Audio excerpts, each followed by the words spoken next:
Alright, what is going on YouTube? It is the first set of Hidden Cup for main event. As you know, the identities of the players are hidden behind the hero names from Age of Empires 2. Warwolf versus Jacqueline of Hainaut is our first one from the round of 16s, and we will have the game starting in about 3 minutes or so. So let's take a look at our draft screen, something that you can't see right now, but you will be able to see it in a moment. Here it is.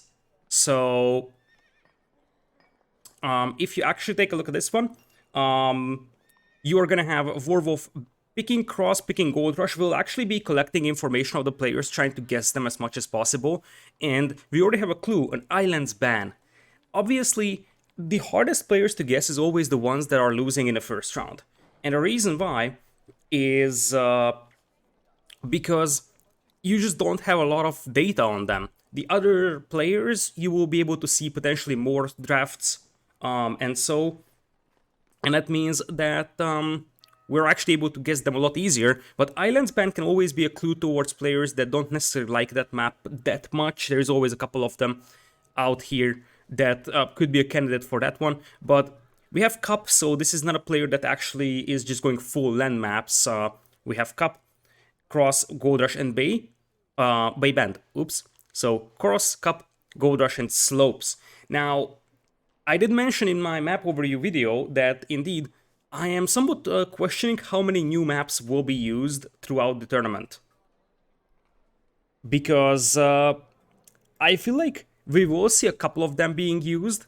I don't consider Cup a new map because it was in previous Hidden Cups, but the other 4 maps, I feel like many of them will go completely unused because players, like some players might have some ideas to work with them, but I feel like it's just going to be like, they already know what they want to play, and I feel like they don't want to risk experimenting with new maps. I think the tricky thing with the brand new maps is that if you actually go for them, you don't know what your opponent is preparing. So even if you have a great strategy for a new map, you might not want to risk going to a completely uncharted map, so to say, because your opponent might have a better strategy and you lose. So it's still better for these players to go for like Cross, Cup, maps that they know, maps where they know what to expect from the opponent whatsoever, instead of going for brand new maps that are just, you know, could potentially surprise them in a very, very bad way. Other side, we're gonna have the Civilization Draft. Indians is the ban from Warwolf and Chinese from Jacqueline. We are gonna have Mayans, Tatars, Huns, Bulgarians, Britons, and Malians for Jacqueline. Celts, an early pick here for Warwolf. That could be a clue. That could be a very, very big clue, although Bay was banned by Warwolf, and still, Celts could be an interesting one to take a look at. Vikings, Persians, Japanese, Koreans, and Mongols will be the civilizations for Warwolf. Snipes will be Aztecs and Lithuanians. There was a question on chat about what snipe means. What snipe basically means is that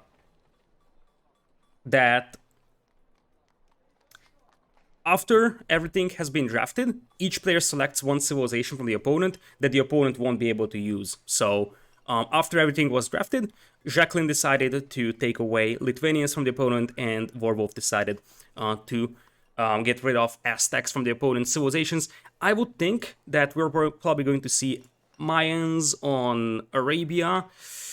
We'll see where Tatars go, but I feel like Cross is gonna be good old-fashioned Huns versus Japanese or Persians. Slopes is gonna be interesting because Slopes could give us a very, very good clue on which players could these guys be. In fact, Mayans is definitely a possibility on Slopes, and since we are seeing basically the most Civ diversity on Slopes, just taking a look at what certain players played in the qualifiers or their practice games on that map could be a very, very good clue. I think Winchester and Classic Pro were the players. Obviously, Classic Pro didn't qualify, but Winchester did, who were pushing Mayans very, very heavily on Slopes. So I wonder if that's something that we're going to see there, because that could definitely be a clue. So, yeah, anything else, we're gonna have to wait until we actually get into the games. This is definitely the more interesting part of Hidden Cup. So far it has been fairly standard, but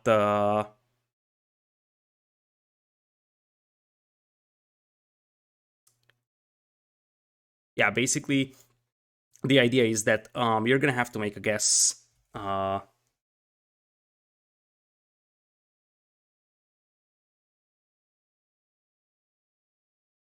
All right, so Jacqueline picked two Meso Civs. Do I feel an Asian player here? Not necessarily. In fact, I think that many players out there would be picking double Meso Civs, especially with Aztecs. Like, Aztecs Mayans are both so good civilizations. If there was an Incas pick as well, I would be tempted to say that indeed it might be a player that just loves to go with the Meso Civs in general, but without Incas, Aztecs and the Mayans are good enough by themselves to make sure that players will pick them, regardless of their sort of play style. They're just so good standard civs.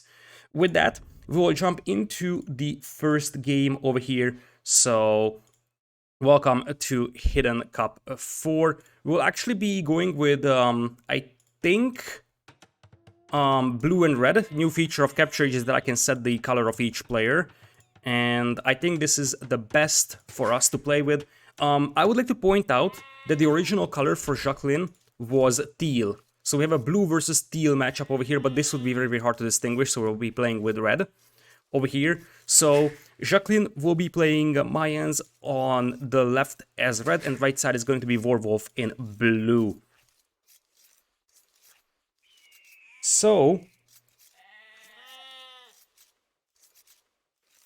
we are gonna have Mayans being used on Arabia. That's a very standard civilization selection over here at the beginning of the game. Vikings is an interesting one for Arabia, though, even though not a lot of other civilizations or not a lot of other maps would require Vikings by any means here. But it's not something that a lot of people select. This is also a tricky civ matchup because both of these civilizations have the option to counter one another.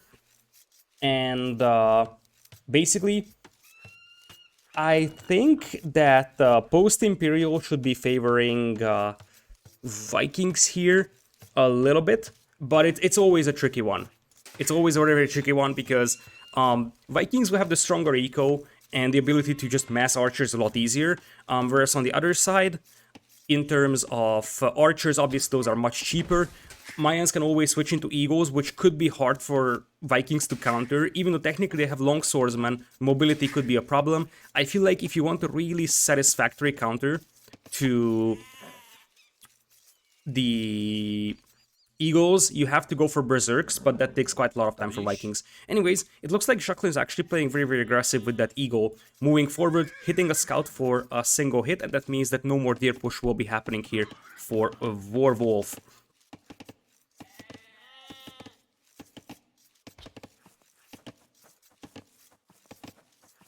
So with that, we had an early deer push coming in here from Warwolf. Looking at his map over here, as he brings in his final sheeperinos, we're gonna have the berries, fairly defendable, easy wall off on the front. Stone mine is not so great, but overall the map is fairly volable. The question is, are we going to see a wall like this, so from this edge to this edge, and then protect this gold, or maybe he's going to gamble? I feel like you can't gamble defending that gold right now. Against an archer civ like Mayans, you can't just say, okay, I'm gonna wall here. You have to protect that gold mine, although you might actually go for this gold. I think the way that the player is going to wall this map is going to tell us a lot about this player's identity. So many players would just say, okay, I'm gonna wall this off here and use this gold, but some will say, okay, I'm gonna wall off the corner and work with that. Other side, we'll have what is a premium rush over here. Now, premium rush has become much more popular than it used to be, but there is one player that always loves his premium rush, and that is Bars. I actually mentioned it a lot during Visible Cup last year. Bars loves his premium rush, so that's something that you always gotta pay attention for. And it is also worth pointing out that Warwolf right now hasn't made the second house close to his board. This is not Dogao. I actually mentioned at the beginning of Hidden Cup that I will be able to identify Dogao. This is not Dogao. I can already tell that Warwolf is not Dogao because he's not using the build order that Dogao would be using. What Dogao would do is the second villager that brings in the boar would be making 2 houses. And that's not something that we're seeing over here. That's a thing that a lot of people do, but the way that Dogao does that is, I think, something that I haven't really seen from other pro players that much. So that's basically our post-mill rush over here. More like a man-at-arms opening. We're getting close to that. More like, yeah, it's not even MBL because he managed to make a house in time. True. Anyways, looking at Jacqueline's map, I'm just going to say he over here, but in reality it's actually a she. If you think about the hidden personality whatsoever. So Jacqueline's gonna have stone at the back. The golds aren't really great, but you could actually wall off the entire corner over here as much as possible.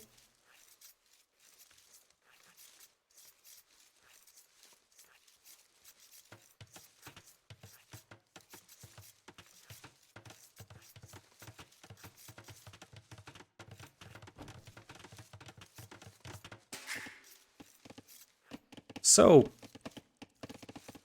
with that, we're gonna have 3 on gold coming in for Jacqueline, which means we're gonna have a... What is this even? This is trying to be a man-at-arms play. Interesting, this was a drush that was converted into man-at-arms.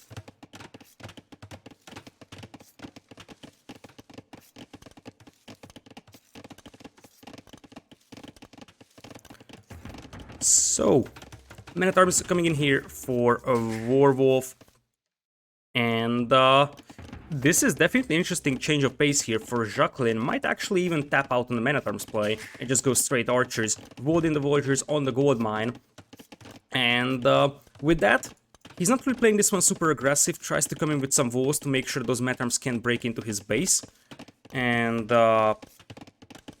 with that, these are some... Like, the first person that comes into my mind from these walls is actually Doubt, believe it or not. Like, if you remember King of Desert 3, Doubt actually did some very, very small walls to protect his base. He's the only player that would do this. But these tendencies are somewhat reminiscent of his play over there. But he needs to be careful, because those man-at-arms might just run past the TC. There's only one villager garrisoned inside, so they could just afford to run past it, to be honest. So, with that, archers on the way for Warwolf, as he's going to be having some TC idle time over here. That's already 27 seconds of TC idle time, not something that you are really used to seeing, and it looks like he actually got into the barriers of his opponent, but the scout just goes down over there. So, to me, it seems like Warwolf is actually one of the sloppier players, so to say.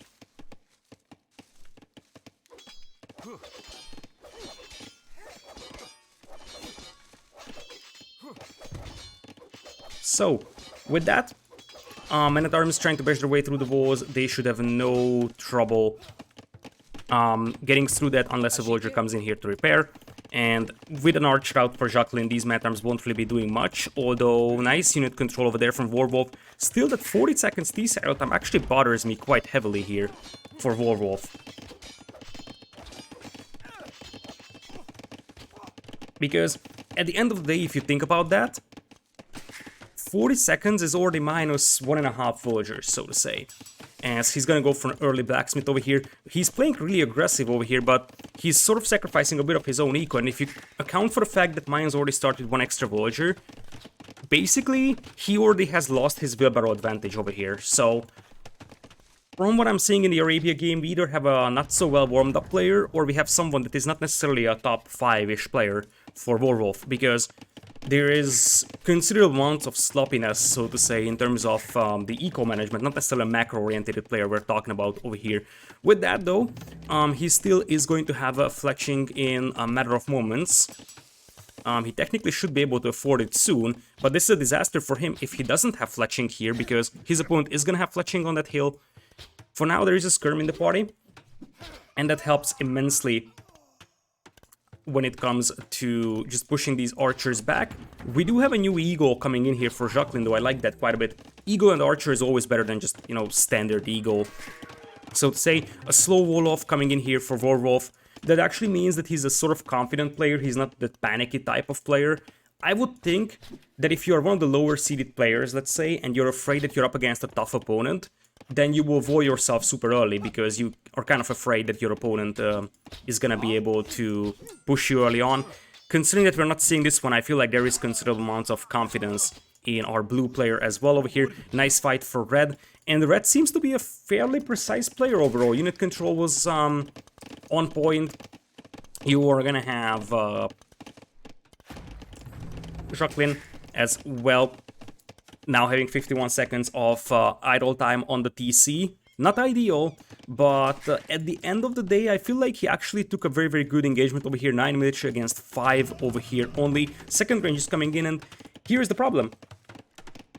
The skirmishers won't really be doing much against the eagles, and that's why you always play archers and eagles. Would it be possible to show the production buildings? I don't know how to do that in the new Capture Age version. I think they moved it away somewhere, but I have no idea which is the hotkey for that, if there is even a hotkey. I know that they will be releasing a new Capture Age version for tomorrow, for Hidden Cup. There will be a brand new feature in it, so that's something that we'll actually take a look at, but I will probably ask around. Oh no, blue! Oh, the disaster. The disaster, and that's an absolute disaster for him. Because the skirms will pretty much be just destroyed by the eagles here. And nice contingency walls, definitely, from blue over here. Eagles will try to break through, though.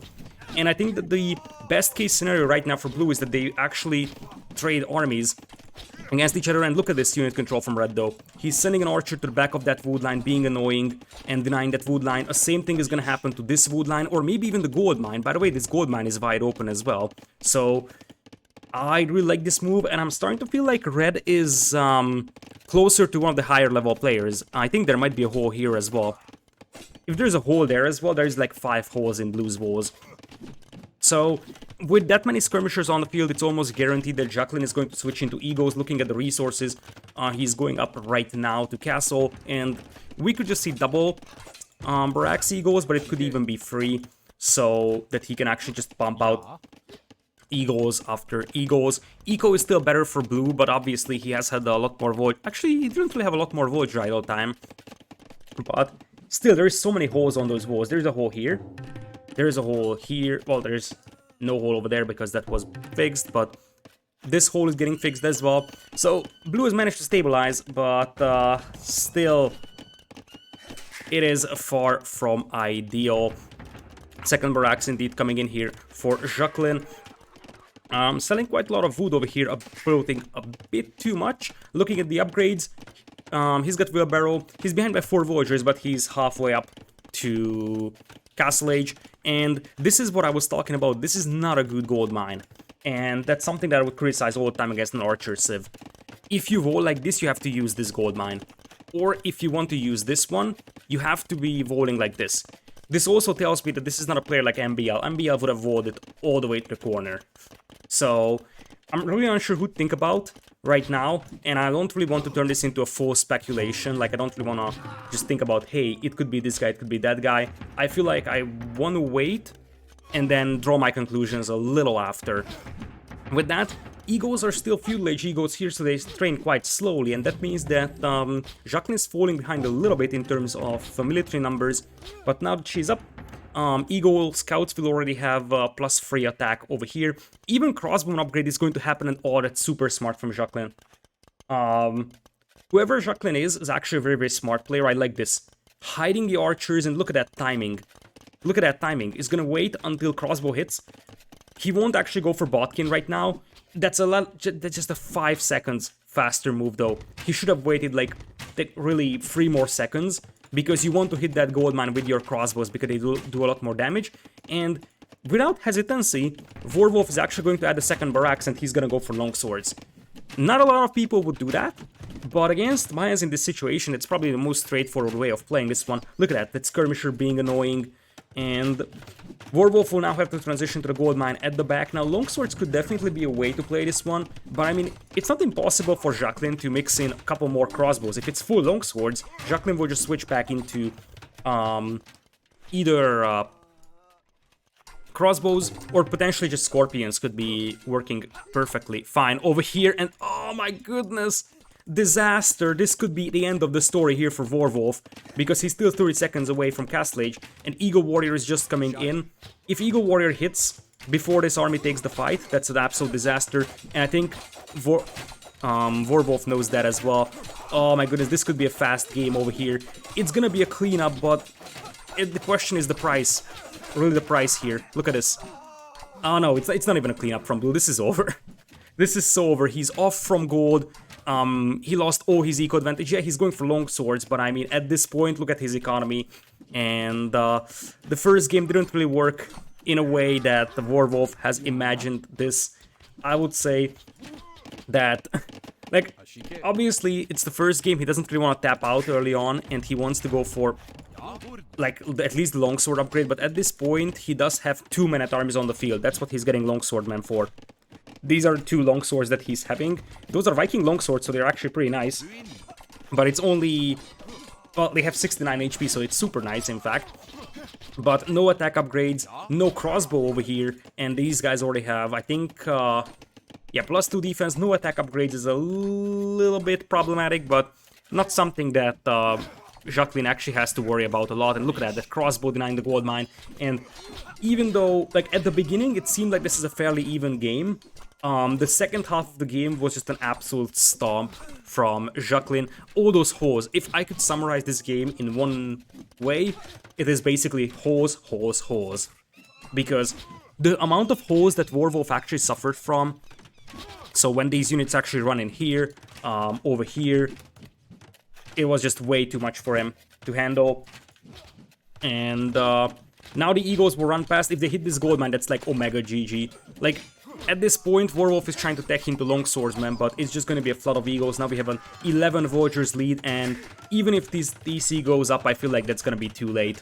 At this point, you are more than happy to trade Eagles to Vultures, and there is a couple of longswordsmen coming in, and the TC will go up, but it is already 13 Vultures killed by Jacqueline, and Warwolf has killed 0. Jacqueline is still 1 TC, but she's got a very, very efficient economy, and as I said, there is a hole here as well, so the Eagle just keep running in, even if this wasn't here, there is a hole here, but, like, Warwolf has actually more holes on his walls than, like a Swiss cheese or so. Oh man, this game is over. I'm trying to be positive always for players, but I just don't see a win condition right now. I mean, Warwolf's eco is a disaster, and he's not even remotely in a position to deal with the Eagle flood, so he doesn't really have the longsword numbers or quality to deal with that. But even if he goes for full longsword numbers, his opponent can still switch back to crossbows. And that means that eventually there's just going to be nothing that Warwolf can do against potentially a crossbow switch. Look at this. In fact, you already see crossbows coming forward once again from Jacqueline. All she's doing is just denying woodlines with the crossbows. Send one over here, and look at this. This is very, very nice unit control. I feel like Jacqueline is definitely a top 10-ish player.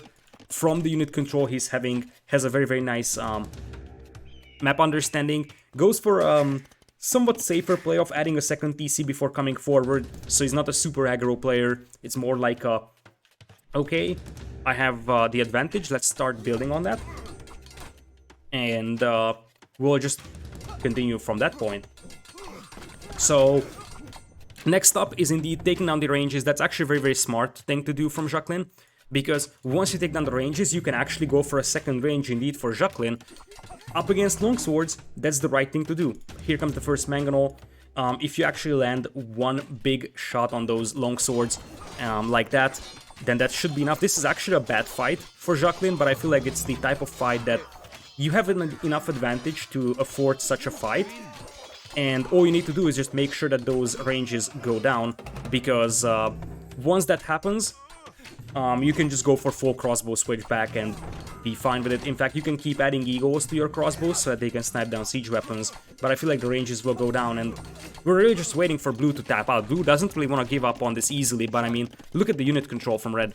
Denying this wood line, he already has one crossbow over here that could be harassing this wood line, and we're having a 12 villagers lead at this stage of the game. Eagles once again could be flooding inside. Red is not actually on stone, which is a bit of a clue. If it was a player like Mr. Yo, for example, I think he would already be on stone by now and think about a forward castle to finish off the game.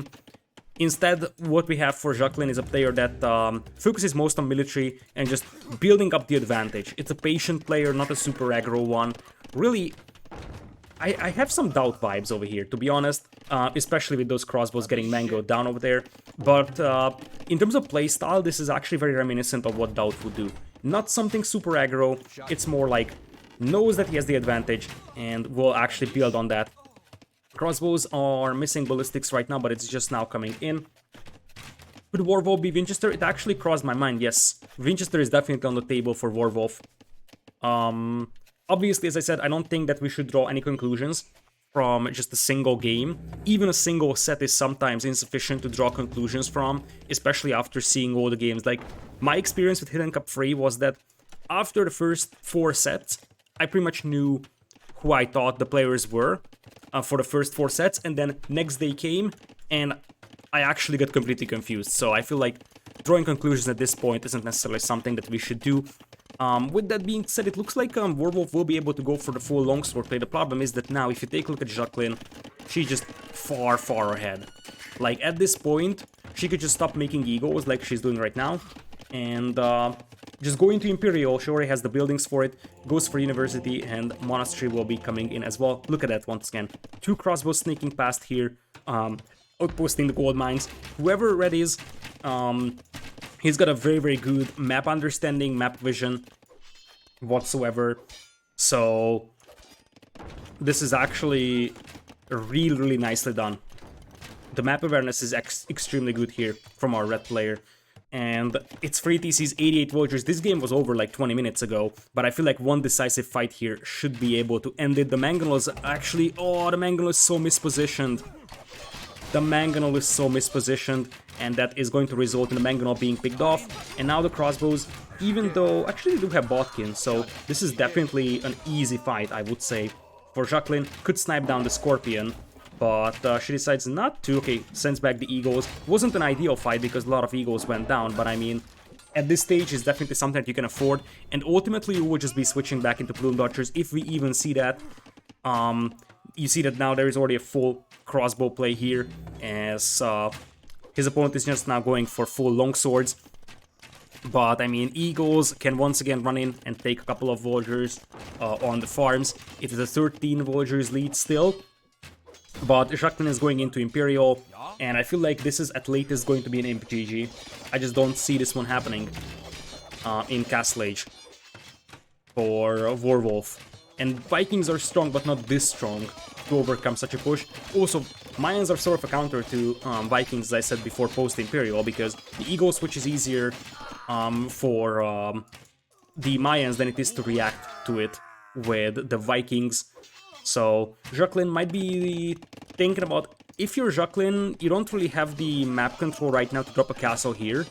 So I would be tempted to say that a castle around this part could be working.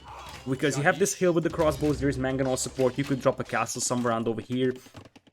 You already have one relic in for Jacqueline. And eventually that's gonna be Arbalests, but Plumed Archers will be the name of the game in the long run.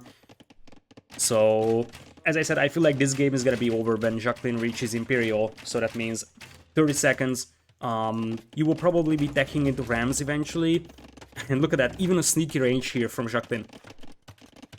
So that you are just gonna have a couple of Arbalests at this gold mine, and this gold mine already is something that's gonna be very, very problematic for Warwolf. Thumbring missing a little bit hurts, and also you see that this wood line is not something that is very, very well managed from Jacqueline, as we'll have another barracks as well. So I think it's gonna be a mixture. Oh, that's a little sloppy from Jacqueline. I mean, many players would have noticed that there is like a massive overchop over there. That didn't really happen. Won't really change a lot of things because it's gonna be a couple of villagers down. Although the villager count is dead even now, and hold on here. Are we going to see red throwing this? Because our blue player is also getting ready to go into Imperial. And don't underestimate like a longsword siege ram push here. Like, this should still be a game for Jacqueline by all measurables, basically. And I think she's been massively outplaying Warwolf, especially with all these nice unit control moves.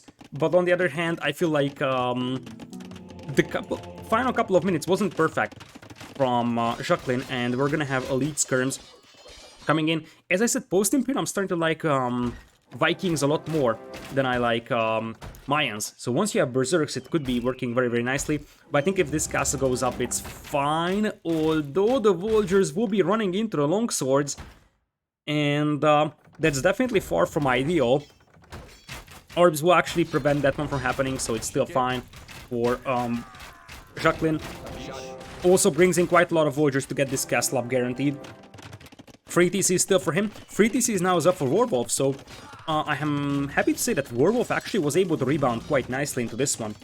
After the first disaster, like, he was down by 13 villagers, and Vikings eco this, Vikings eco that, it's still a huge deficit. And if you take a look at this, oh boy, if I just look at the eco upgrades, I'm going to scream Nikov. Oh man, double bit accent horse color only in a 40 minutes long game. The stone mine is also not really well protected, so the arbalest will start picking off villagers, and that's actually huge.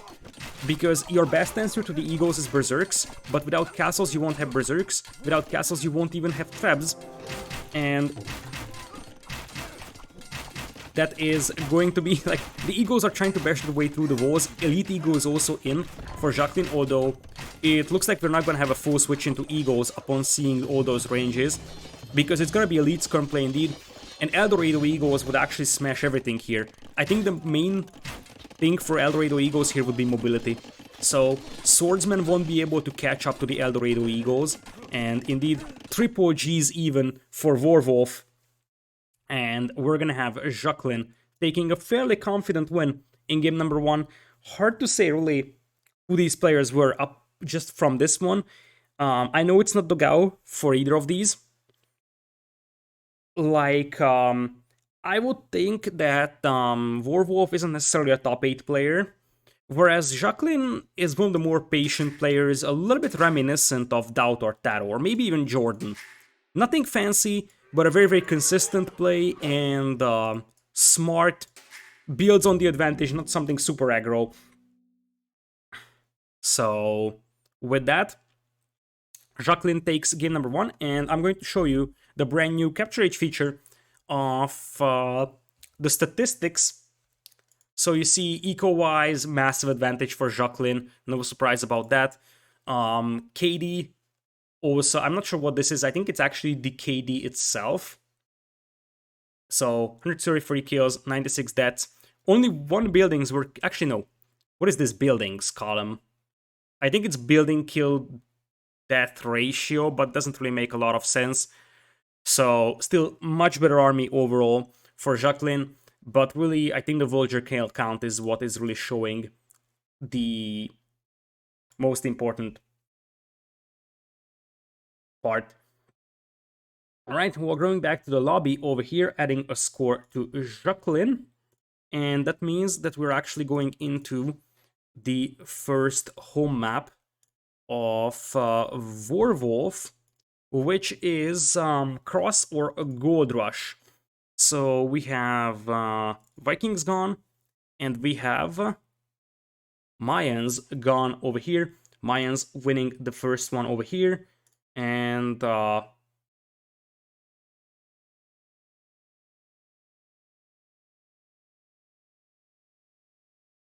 with that, we're just waiting for Robo to publish the next recorded game.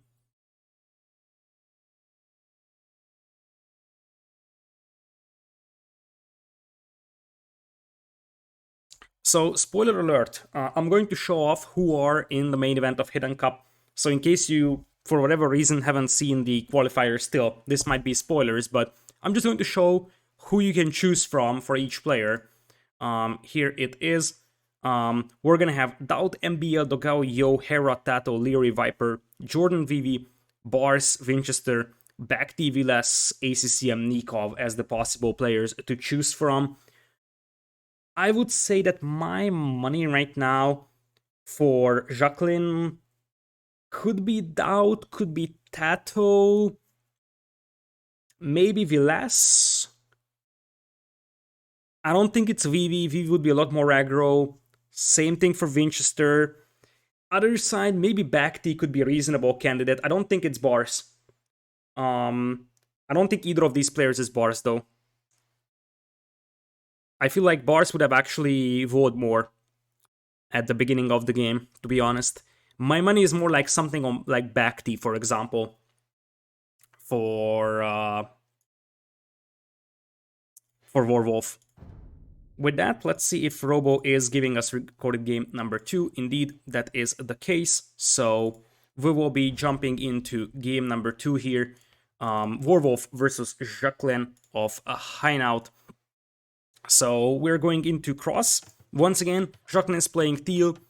Obviously, player colors could tell you a lot of things from a player, but I think that players are just playing with some, standard colors, and they're not really using their most favored one just because they want to hide their identity as much as possible as well. We're gonna have Warwolf as Persians in blue, and right side is going to be Jacqueline playing as Huns in red. And it's two very, very standard civilizations, but we'll have to look into who would be a player that actually favors Persians over Japanese on this map, because we have seen so many Japanese versus Huns matchups in the qualifiers on this map. Persian is definitely a great civilization for this map as well, and I actually like it more than Japanese, because the Huns have great mobility with their cav archers, could be dangerous with their knights. So the Persians actually have a better response to that, I believe, especially to the cav archers. So both of these civilizations are completely viable for this map. And one thing that makes this cross-generation interesting in this case is that both players are actually in between two lakes. So neither of the players has a very, very well-defendable safe lake, which I think favors the Persians here a little bit. Because the Persians will have faster working docks, stronger docks as well. So it is definitely something that they can build on if they can sneak a dock up on the opponent's lake. And that's definitely possible. There's just no possibility for either of these players to completely secure a lake and prevent the opponent from getting a dock up on it. So we already have 2 deer pushed in here by Warwolf, probably going for a very, very fast fuel age over here with that. And I'm going to show off what I'm actually referring to, although can I show it off here? No, I can't show it off here on this map when I'm saying it's not Dogao. I can't show it off here because this is not a standard build order. This is going to be a hybrid map build order. So this is not really applicable for that, but once we go to a land map, I will be able to show off what I mean by a player not being Dogao or so. With that, notice the difference between the two players. One player is actually sending 4 on wood, 1 out for the dock, and then a 5th one on wood. Whereas the other player actually went for 5 on wood and then sent the villager to a dock. This is a minor difference, but it could matter a lot. This mainly comes down to identifying which player actually uses such a slightly modified build order. You could add that because he's Huns, he can send that villager later because you don't have to build that house with that villager. But still, that's a slightly different version of the build order that I know. And as I said, there's some very, very minor modifications in build orders. Certain players like to prefer this, certain players like to prefer that. And that could actually give a good clue about the players in certain instances.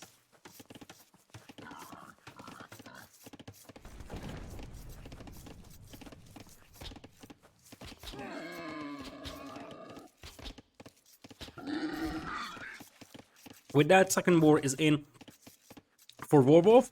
Finds the opponent's DC and eats a lot of damage as well. Down to 9 HP. This is going to hurt a lot because you want to use this scout as a unit that potentially prevents a villager moving forward. So that's definitely far from ideal. It looks like Warwolf won't actually go for the boar block. Over here, we'll have the first boar being brought in just now. So, I was actually saying, like, I think that we can already close out a lot of players in this one, in terms of who these players aren't. And I feel like MBL is one of those guys. So, as I said, MBL would have voted differently in game number 1. MBL wouldn't have chosen Cross most likely for his own home map. MBL probably would have gone for a land map. So, the more I'm looking at it, I'm fairly certain that Warwolf isn't MBL. Jacqueline could be. Jacqueline could very well be MBL. A stronger ABA game. We'll see what he can do on hybrid maps. I think that could be a strong clue for us. Field Age coming in here at the same time for both players. So very, very identical Dark Ages here for both players. 3 fishing ships out for Jacqueline. Already 4 though from Warwolf. And you see that Warwolf is actually scouting the shoreline, making sure that there is no opponents trying to sneak a dock upon him. And I think that this is the better dock for Jacqueline because it is further away from the opponent than this one on the right side. It's much, much harder to sneak villagers onto this pond than it is to sneak villagers onto this pond. With that, I think Jacqueline is also scouting for the opponent to see if there's any forward villagers coming in. But it seems like that is not the case, and Warwolf will just be playing standard land combat here with 15 on wood. That feels a bit of a overinvestment unless he wants to go for a 1-pond fish boom. It seems like that's the game plan for Warwolf here. So a 1-pond fish boom, that's why he's having 15 on wood, because he wants to get most of his food eco from fish. And it's going to be a scout's play overall with no villagers on gold. Whereas for our red player, it seems like it could be a 1-pond fish boom as well, but only 4 fishing ships. And some early walls coming in here. For Jacqueline, no villagers on gold either, so we're gonna have scouts over here as well. For our red player, here comes the stable. Still, I feel like Blue's map is very, very open, so a Scout's War might not necessarily benefit him in this case. But he's gonna have the pond over here with 5-6 fishing ships, so overall the fishing eco is gonna be much, much stronger. Red needs to be careful not to lose that Scout to a Spearman, but reacts in time and runs away. Bit-Axe coming in here for both players. And Blue will actually try to block that Scout, but obviously Scout is very, very low HP, and losing that HP on the Scout hurts quite a lot when you're playing Scout's build, because you are counting on this Scout to be a combat unit for you early on, accompanying the other Scouts. And as much as I was saying that Jacqueline could be MBL, I feel like these walls are actually very, very reminiscent of MBL's wall. Like, yeah, just go full wall against this one. Even though MBL probably would have voted a little earlier, but it's not impossible that we're looking at MBL right now. Anyways, I don't want to speculate too much about this one because we're here for the games primarily. So, a fully voted red player versus a wide open playing blue player, that is a disaster for our blue player if you ask me. Because at the end of the day, as we have a sneaky villager coming forward to dog the other pond is also going to be in the hands of Warwolf. And I like the move that there is a spearman accompanying this villager just to make sure it isn't going to get picked off. So we're going to have a land-heavy focus here for Jacqueline. Already has a mill on the berries, and sending villagers to gold quite early on. This means that he doesn't want to invest into more scouts. He's confident that he's fully voted. He will try to get a couple of villager picks with his own scouts here, and he could definitely do that. But he's already progressing towards Castle Age, and he will probably switch into the cheap Cav Archers of Hans. Nice villager pick over there from Jacqueline. Still, he's behind by 1 villager, but that was an excellent will pick. Over there, you see that Warwolf is already thinking about adding villagers to gold as well, but it might just be because he wants to add a couple of, well, 1 galley here and 1 galley here to prevent the opponent from actually pushing those pawns. Obviously, fishing eco is going to help him a lot when it comes to, you know, just building up his economy. There was another villager getting picked off here, so now it's 3 villagers killed by Jacqueline. So, obviously the fishing eco is going to help Warwolf quite a bit at compensating for his villager losses, but the fishing eco also needs some time to kick in. So, eventually this fishing eco is going to be amazing, but it needs some time, and it looks like now we're going to have a villager sneaking forward over here for Jacqueline. And look at this is a nice move. The scouts are drawing away the spearmen, and that allows this villager to sneak through here and drop a dock and start pushing the fishing eco of the opponent here. We also have a spearman out there on the field for Jacqueline, and it looks like Warwolf didn't notice that in time because he runs into that. Jacqueline's unit control seems to be very, very great here, to be honest. Not just this game, but also the other one. Very, very smart moves overall. So it's hard to guess who this player is, but I feel like it's definitely a top 10 player, because the moves that he's making are very, very clean. Whereas for Warwolf, there is a bit of a sloppiness all around. He's not playing bad, but he's getting outplayed here so far. So with that, as I said, we have 4 walls for Jacqueline, missing the second building. That's why he hasn't clicked up, and that's going to delay his castle age time a little bit, because you see that he's already floating 900 food. Has horse color as well, and he has quite a lot of farming, whereas his opponent has way less farming working for him, which could be troublesome if the fish starts running out and he's not able to replenish it with fish traps. And it's going to be a first range coming in. We will see what Jacqueline goes for. We even have a market coming in here for him. We'll see if we actually see the 200 stone being sold, because it could be definitely be a possibility to sell 200 stone and go for triple range CA. I think that's actually the better play for this map, because you have a fishing eco supporting you. But if it's a player more like Doubt, for example, as he's opening the gate for those scouts and they run inside, nice quick gate over there though, and the spearman will come in to clean up. So at the end, this actually works out better for Jacqueline than it is for Warwolf, because he basically just loses 2 scouts here for nothing, but he sees the ranges, and that's important. So the thing is that you could actually go for a second TC here and just go for double range cav archers, but no, it's a much more aggressive play. So triple range CA is gonna be the name of the game, and you're gonna have a fire galley on the way for both players. For now, if you look at the ecos, Warwolf does have a fairly considerable eco lead, but it could change soon if these scouts once again pick off a villager or so. There is some weak villagers on this wood line, and indeed they find this will. I wonder if that villager is actually going to be coming for a forward siege workshop, because I think that's the plan. Indeed, that was a forward siege workshop attempted here, and you want to use knights here, most likely because Persian knights have extra attack against archers, including cav archers. So the thing is that it's going to be scorpions, potentially mangonels, supported by the Persian knights, and early Persian knights are actually pretty scary. But you also have to consider that there's going to be a war galley upgrade for Jacqueline, so he's going to be pushing this pond war galley on the way as well for Warwolf. For the time being, this workshop is definitely gonna go up, and those cav archers are actually having pretty decent upgrades already. I love this fast husbandry though.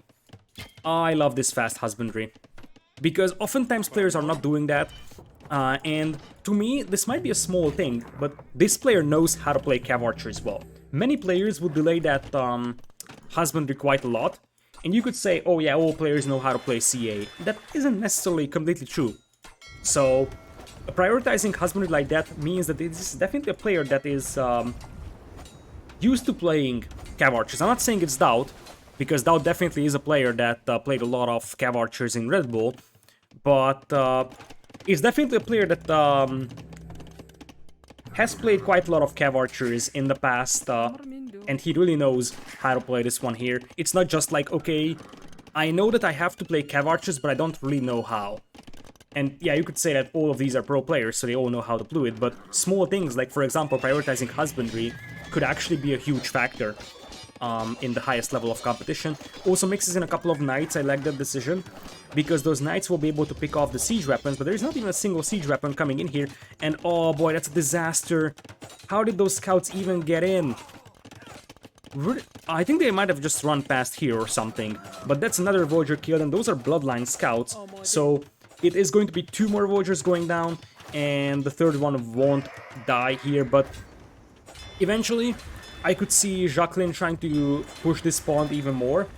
He lost control for now, as Warwolf does have 2 fire ships over there, so it's still 3 pawns against 1, and it looks like the knights will actually be able to bash their way in some nice quick gates over here. These are some very, very nice quick gates. Once again, very, very reminiscent of a top 10 player. So It's gonna be full Cav Archers now, and Warwolf is trying to do what he needs to do here. Just go aggressive, push with Knights, push with Siege Weapons, but he's just unable to do so. And look at the unit control once again from Jacqueline. She's even gonna block this escape path, and the more I'm looking at it, the more I'm seeing that this seems like a sort of uneven matchup. Not because Warwolf is a bad player, it's because Jacqueline seems to be... Like, the more I'm looking at it, the more I'm saying that this could be a top 5-ish player even, but definitely top 8. So, we're gonna have a top player over here. Obviously, in Hidden Cup, any matchup could be possible and the seeding is completely random. However, I would think that, like, I have no confirmation on this, but... why is a 5 next to Jacqueline's name? Good question. The reason why there is a 5 next to Jacqueline's name is because this player has originally chosen teal as his color, but now in Captured you can set the color for each player. You see over here I'm switching it around. The reason why we're going with blue and red is because teal and blue would be hard to distinguish, and I decided to go for the blue and red composition. Nice move over there from Jacqueline, trying to snipe down some of those scorpions, as Warwolf is preparing a big push over here. No ballistics just yet for Jacqueline, which reduces the efficiency of this Cav Archer push over here, because the Voyagers on the wood line weren't really picked off. But still, look at this.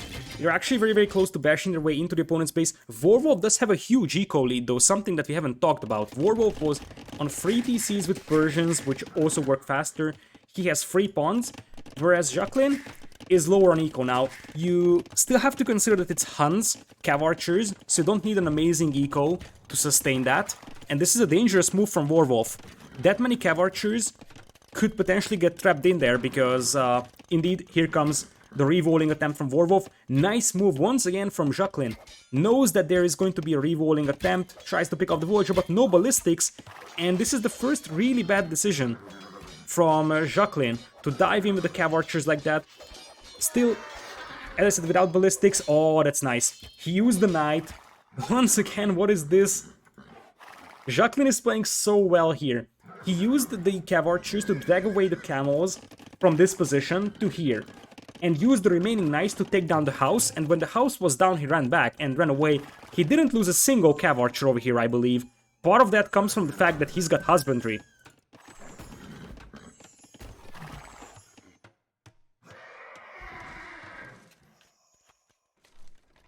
Still, with that, there is quite a lot of Cav Archers on the field. A lot of them are actually heavily damaged here, but the numbers are increasing steadily. There is going to be a Monk to heal them as well, potentially get a couple of conversions on the camels. It looks like now Jacqueline commits to this fight.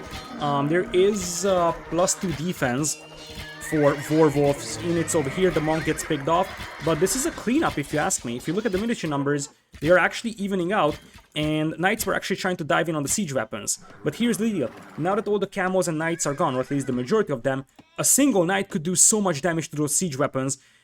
Jacqueline has to be careful about those siege, but I think he might be able to see them. Warwolf also sees that those siege weapons are completely unprotected. Still, massive eco lead for Warwolf, so Jacqueline has to start being a lot more aggressive, tries to get a dock up here on this pond, and we are gonna have the Cav Archers trying to push this corner over here.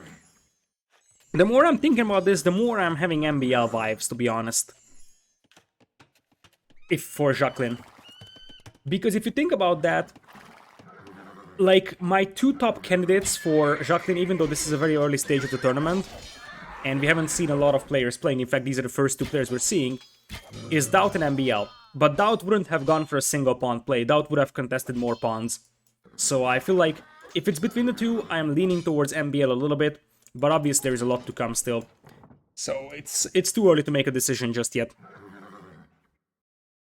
With that, Cav Archer numbers aren't impressing me still. So, especially the HP is what is concerning. This is like 50% overall condition for those, and this could be an enormous move.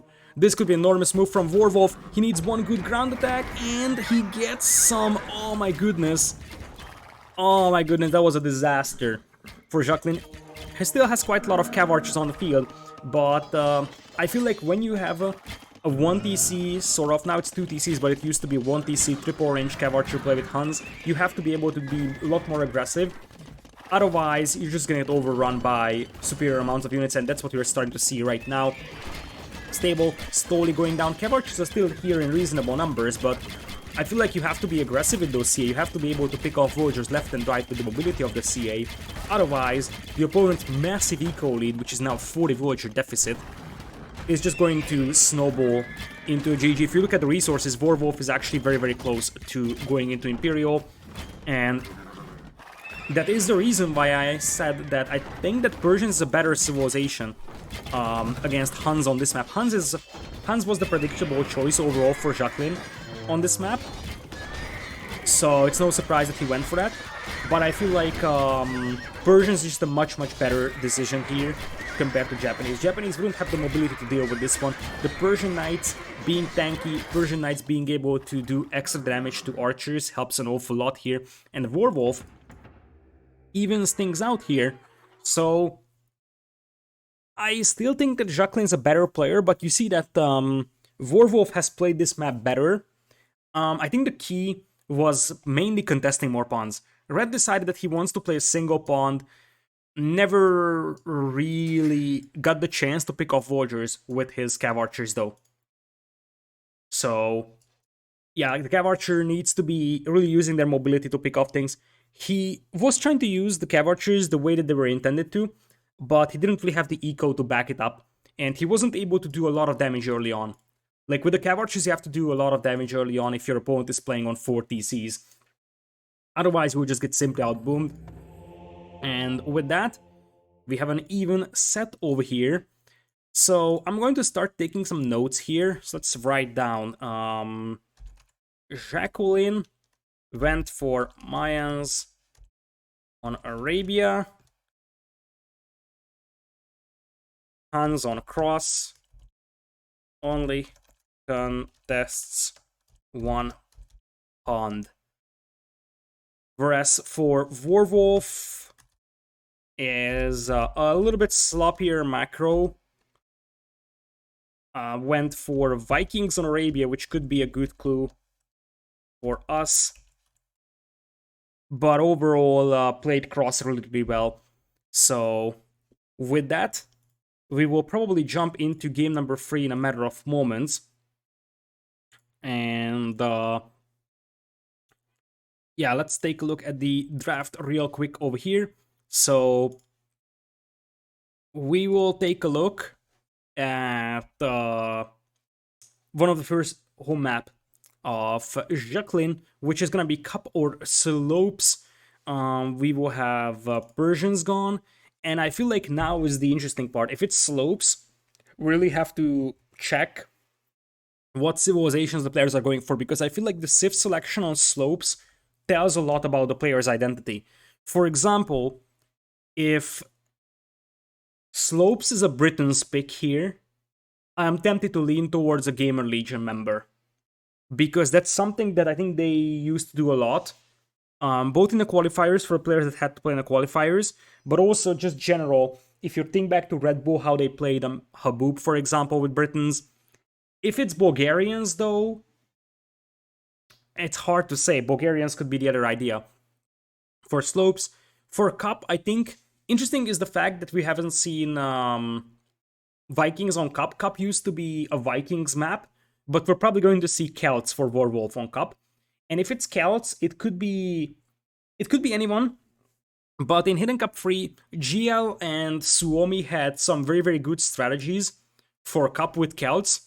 So that's something that is worth looking into. So if it's a Celts pick, it is a possibility that we're seeing a GL or Suomi member out there. We have game number 3 ready for us, so we'll jump into the next one. You can press F5, you can have the Wiggly units as well. Let me check it out.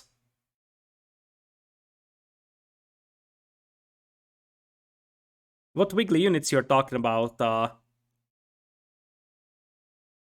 pressed F5, nothing happened. I feel scammed over here by H-Semi.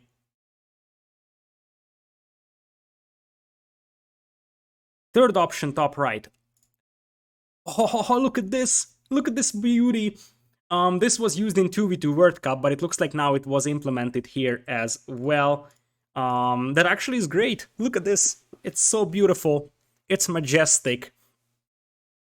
So, with that, we're gonna jump into the next game over here though, because we don't want to be late by any means. Thanks a lot, HSemi, and yeah, shout out to you because you are the one doing stuff for AoE2CM. You're also the one that actually implemented, as we have Warwolf coming in here with the Celts pick on the right. Why is the game not running? So Warwolf on the right with blue Celts. Left side is Jacqueline in red Bulgarian. Now that is an interesting decision. So yeah, shout out to HSemi for working on AoE2CM for the Civ drafting. And also he's the one that actually made Tupos drafting possible in AoE2CM. So that was great as well. We got, look at this, a new sub.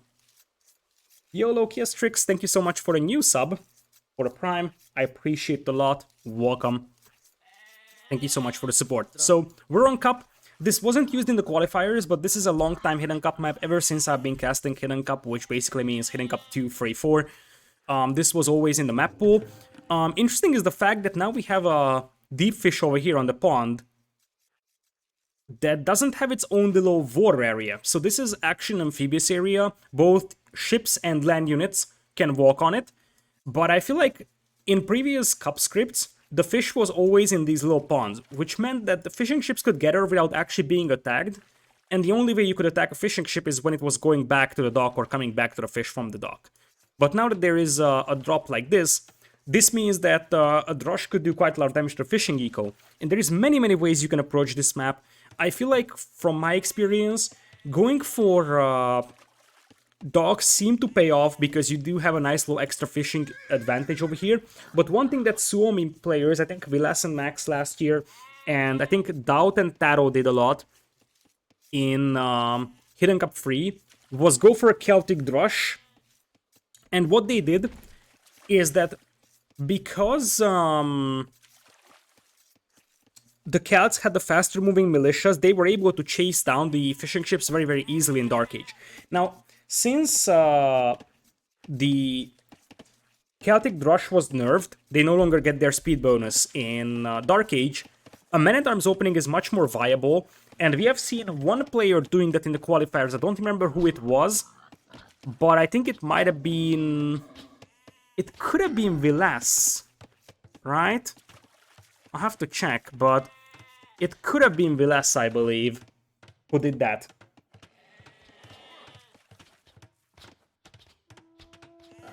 So that's something that we should pay attention for. That a modified version of this Drush play could still work out. The other side is Bulgarians, which could be a fast Man-at-Arms play, with the intention once again to kill the opponent's fishing eco that way. But this is always tricky against Celts, because Celts can run away from any combat with their Men-at-Arms, as Warwolf was trying to delay that dock a tiny bit, and oh, Warwolf coming in here with some fast walls. So he's definitely scared of an early push. This is the first time that Warwolf is walling super early. So with that, walls are coming up here for Jacqueline. The way that this script works is that your side that is closer to the pond is always open. So, oh, that's actually smart. Jacqueline came in prepared here. Once again, could be a clue towards a player like potentially Daut. Because I think that in Hidden Cup 3 this thing wasn't a feature just yet, that you could drop off fish on the docks. But with that, especially because there is this droplet over here that helps a lot for Jacqueline, I think that you're technically supposed to have the fish spawn in these little ponds, and villagers might not be able to access it, although it technically is possible that a villager can actually access this fish diagonally from this tile. So it's tricky, but this is actually a very nice move from Jacqueline. Villagers fishing from this drop of fish actually helps quite a lot. This actually counts as shore fishing, I think, for the villagers, so this is just as efficient as that would be. And you see that by the time Warwolf has the first fishing ship out, his opponent already consumed like half a pond of fish. So With that, look at that fuel age time. That's gonna be crazy. And I think it's gonna be a fast man-at-arms play. Over here, it looks like we'll have a Drush coming in from Warwolf, so it's a good old fashioned... or is it a Drush? No, it's actually a man-at-arms play. So, indeed, a modified version of the Hidden Cup 3 build that we have seen from the players. Jacqueline walling off the left side. I'm not sure why he's prioritizing that much, as indeed we're seeing Warwolf over here walling off the entire right side. So, villagers being sent on gold means we're actually going to see men-at-arms most likely, but 3 villagers on gold at this stage makes me wonder if we are going to see a fire galley following. This is always a tricky map because your ships won't be able to do that much of a damage to the opponent, but they can still harass quite a bit, especially considering that Jacqueline's gold isn't great. I think a galley from this position can deny this gold mine, definitely with fletching. But here's the advantage that you're getting from Bulgarians. You will get the man-at-arms upgrade for free, which helps a lot, especially with the timing, and it's a man-at-arms towers play from Jacqueline. So Jacqueline's gonna go super aggro. This is his home map, which means that this was the plan the whole time. And it's all about the timing here. It's one thing that the 2 players will reach feudal age at the same time. It's more important that Jacqueline's gonna have man-at-arms immediately, which gives him a very, very nice advantage over the opponent. A 3rd man-at-arms is still missing from combat though. And remember that those militias in Dark Age are still a little bit slower. Now they are faster, but that's a nice move. Look at that. Look at that beautiful unit control from Jacqueline. Picks off 1 militia that actually helps quite a lot. And one of the ways that you can actually prevent your opponent from fishing is that dropping a tower over here. Instead, we're going to see towers coming up on this side, double layer polycide walls on the way for Warwolf. Now, Jacqueline has to be careful sending units through this spawn because men-at-arms could definitely be sunk by some damos over here. The militias will go for a counterattack, and I think they could run past the TC over here if Jacqueline isn't reacting. This is an aggressive move from Warwolf, and it's not going to pay off. There is some more man-at-arms on the way. Counter tower in as well for Warwolf. But notice the scouting, or the map overall, for Warwolf. I completely forgot how to... Oh, I know how to switch POVs. So if you take a look at the scouting from Jacqueline, he knows about both stone mines. That's why it is actually going to be a tower play. So he knows that his opponent isn't able to counter tower, as we do have some more man-at-arms coming in here. Fire galleys are out as well. This is always a tricky situation though, because yeah, you're going to kill the opponent's fishing ships, but there isn't really an awful lot of fish on this spawn, so you really have to balance your investment versus the actual benefit that you're getting here. I was being dropped over here to prevent the man-at-arms from getting through, but there's another tower coming in. And if you look at Warwolf's situation, it's not really looking great. It's only 5 on food, which means that making that TC work is going to be a bit of a problem. And he's not on stone, and he's trying to stonewall this one behind, but I'm not even sure if this is going to be in time, because some of those walls are fairly weak over there. So you could jump into the tower and deny those villagers from doing that, or you can just bash your way through those polysides. So I feel like you don't have to get through this house, you can just focus down the walls.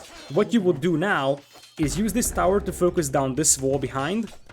Or yeah, you can go for that house as well, that works just as fine.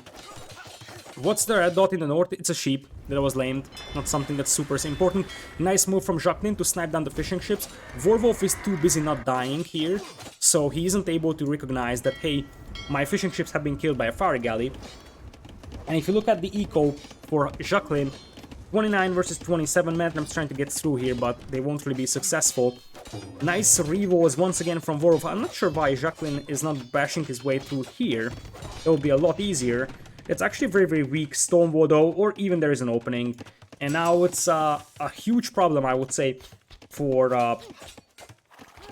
Warwolf. There's a couple of archers out, but there is still a full HP scout that's capable of picking off an archer or so with the man-at-arms tanking fire.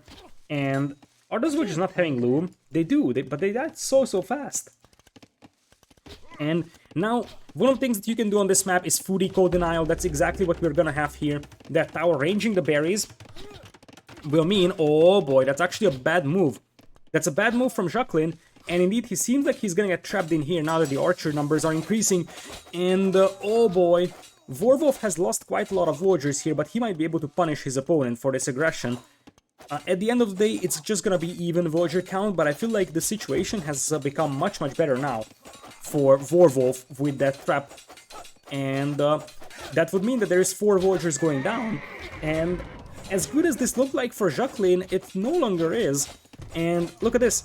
He's going to trap that villager horde in there or not. They can jump into the tower. In this case, this is great for... Is it great though? Nice move. Once again, beautiful play from Jacqueline over there, who seems like he's an experienced towers player. Because he definitely made that quick wall happen so that the archers can't camp the bottom of the tower. And you see there's only one archer inside. That archer is actually weakening that villager. And that villager is required to make sure that that tower is kept being repaired. Villagers will be evacuated, but I feel like that's gonna be just one villager getting killed. Maybe a second one could bite the dust here. Actually, a third one is gonna die as well, because that's number 2, and this villager is also very weak. So, given the circumstances, Warwolf actually got a pretty nice return value from this one. And now his opponent doesn't really have any army on the field. There is an archer range with a single archer in each side, but that's basically it. And the villager is trying to get the shortest path back home, but he's just gonna get absolutely lit up by a fire ship. So the last 3 minutes were absolutely disastrous from Jacqueline, and Warwolf's team to stabilize.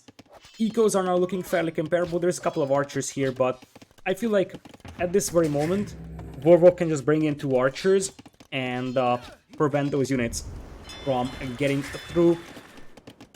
So we'll have full walls for Jacqueline, but that gold mine is dangerously open. We still have villagers on stone though, so creepypasts could be part of a plan in the future. Archers being dispatched to clean this one up right now, as Warwolf should not lose any villagers. And at this point, villager count advantage is in the favor of Jacqueline by 3 though, and that's something that we shouldn't actually overlook. Both players have lost 6 villagers to the opponent, but Jacqueline has double bidax and horse color, and more importantly, even though his opponent is just getting wheelbarrow, look at the TC idle time. There's a 1 minute difference between the 2 players' TC idle times, and that's actually a fairly considerable difference at this stage of the game. Still, castlage times should be fairly close, and this is one of the reasons why I don't necessarily like this map. I feel like even if you play the beginning very aggressively, I just think that the pushes often stall out, and then we have a sort of underwhelming late feudal age here in terms of actual combat. Obviously, Jacqueline can't stay on archers for long because Bulgarians don't even have the crossbowmen available, I believe. So what that would mean is that you kind of have to switch into either Conic or Knight. Eventually there's the defensive tower, but that's a late defensive tower, and that should have gone up a long time ago, and now Jacqueline's gonna get punished for that really badly. And the Fire Galley is also able to just burn his way through the walls here, and as good as the start was for Jacqueline, he seems to be falling apart a little bit over here. Arabia was a very good game from him, but here the game plan wasn't necessarily perfect. This is just simple sloppiness though, not actually making the defensive tower earlier. There are many players that would have gone for a lot earlier tower, and Jacqueline decided not to. And now the archers could just harass that gold mine. Both players getting up to castle age at the same time. Jacqueline had to use the market quite heavily, even selling quite a lot of his stone to do that. But Warwolf can continue with crossbowmen. Warwolf also has the pond. This is important. You see that he's also has a demo, which means that what he could do is just continue with crossbows, keep like 2 or 3 demos on the pond, and go for a forward siege workshop over here. I like the decision that he's actually going for a barracks takedown as well. He might actually have a couple of knights as kind of a typical castle age push with Celts.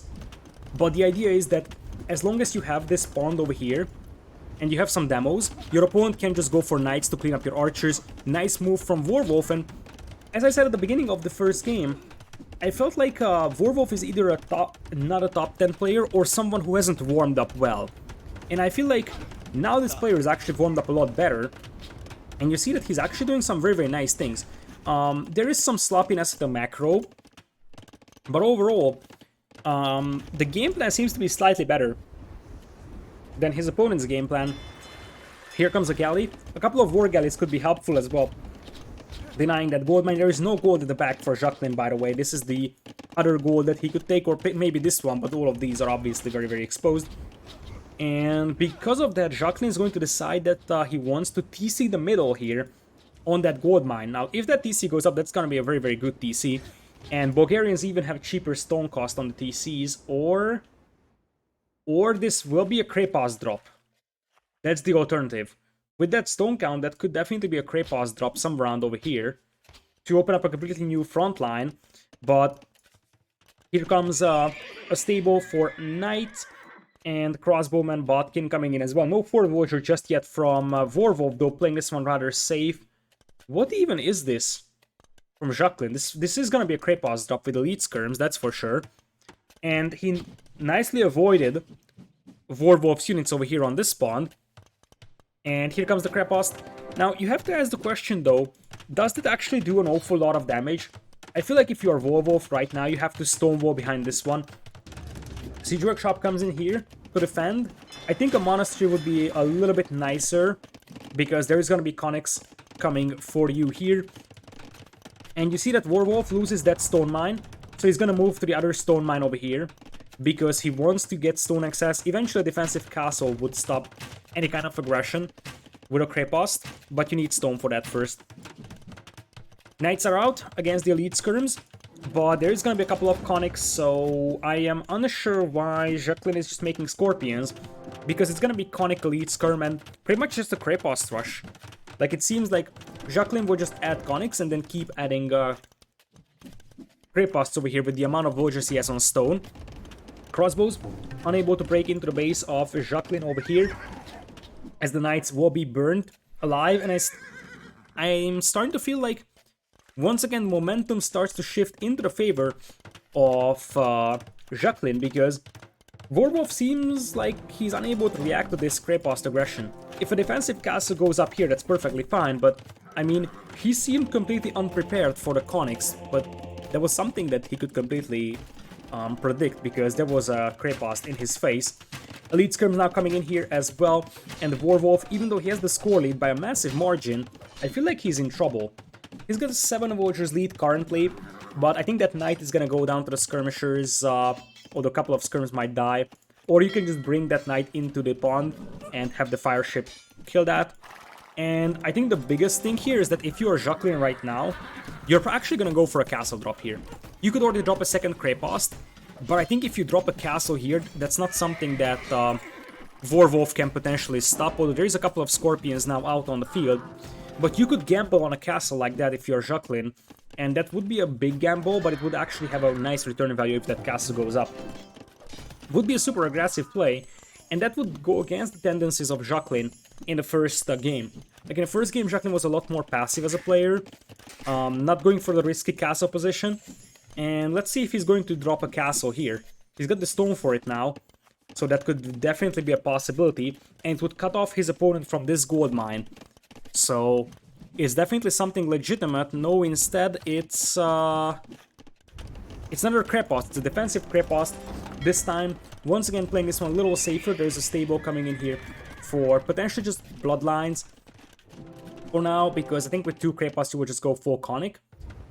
Eco is getting better and better for Warwolf, who now has 3 TCs in a moment, and he's getting close to a defensive castle. But, I mean, Jacqueline is still 12 on stone, so the next building should be a castle here, in my perspective. It's risky, but you're just gonna fall behind in Eco so hard if you are not dropping that castle. So, let's see if that actually is going to be a thing here for him. He can afford it now, as he's gonna have more Elite Skirms being brought in to support. And there is indeed a couple of Conics out. This might be the moment when the Conics run in and snipe the Scorpions. Elite Skirms also in to pick off the Monk, and the Villagers still not moving.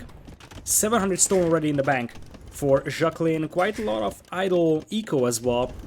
And as much as I was saying that this could be a top 10 player, I'm starting to lose my confidence a little bit about that, to be honest, because there was a quite considerable amount of sloppiness here for Jacqueline. The tower play wasn't amazing, and you see that his macro is still having some issues here. So, still 800 stone in the bank. What is he even going to do with that much stone?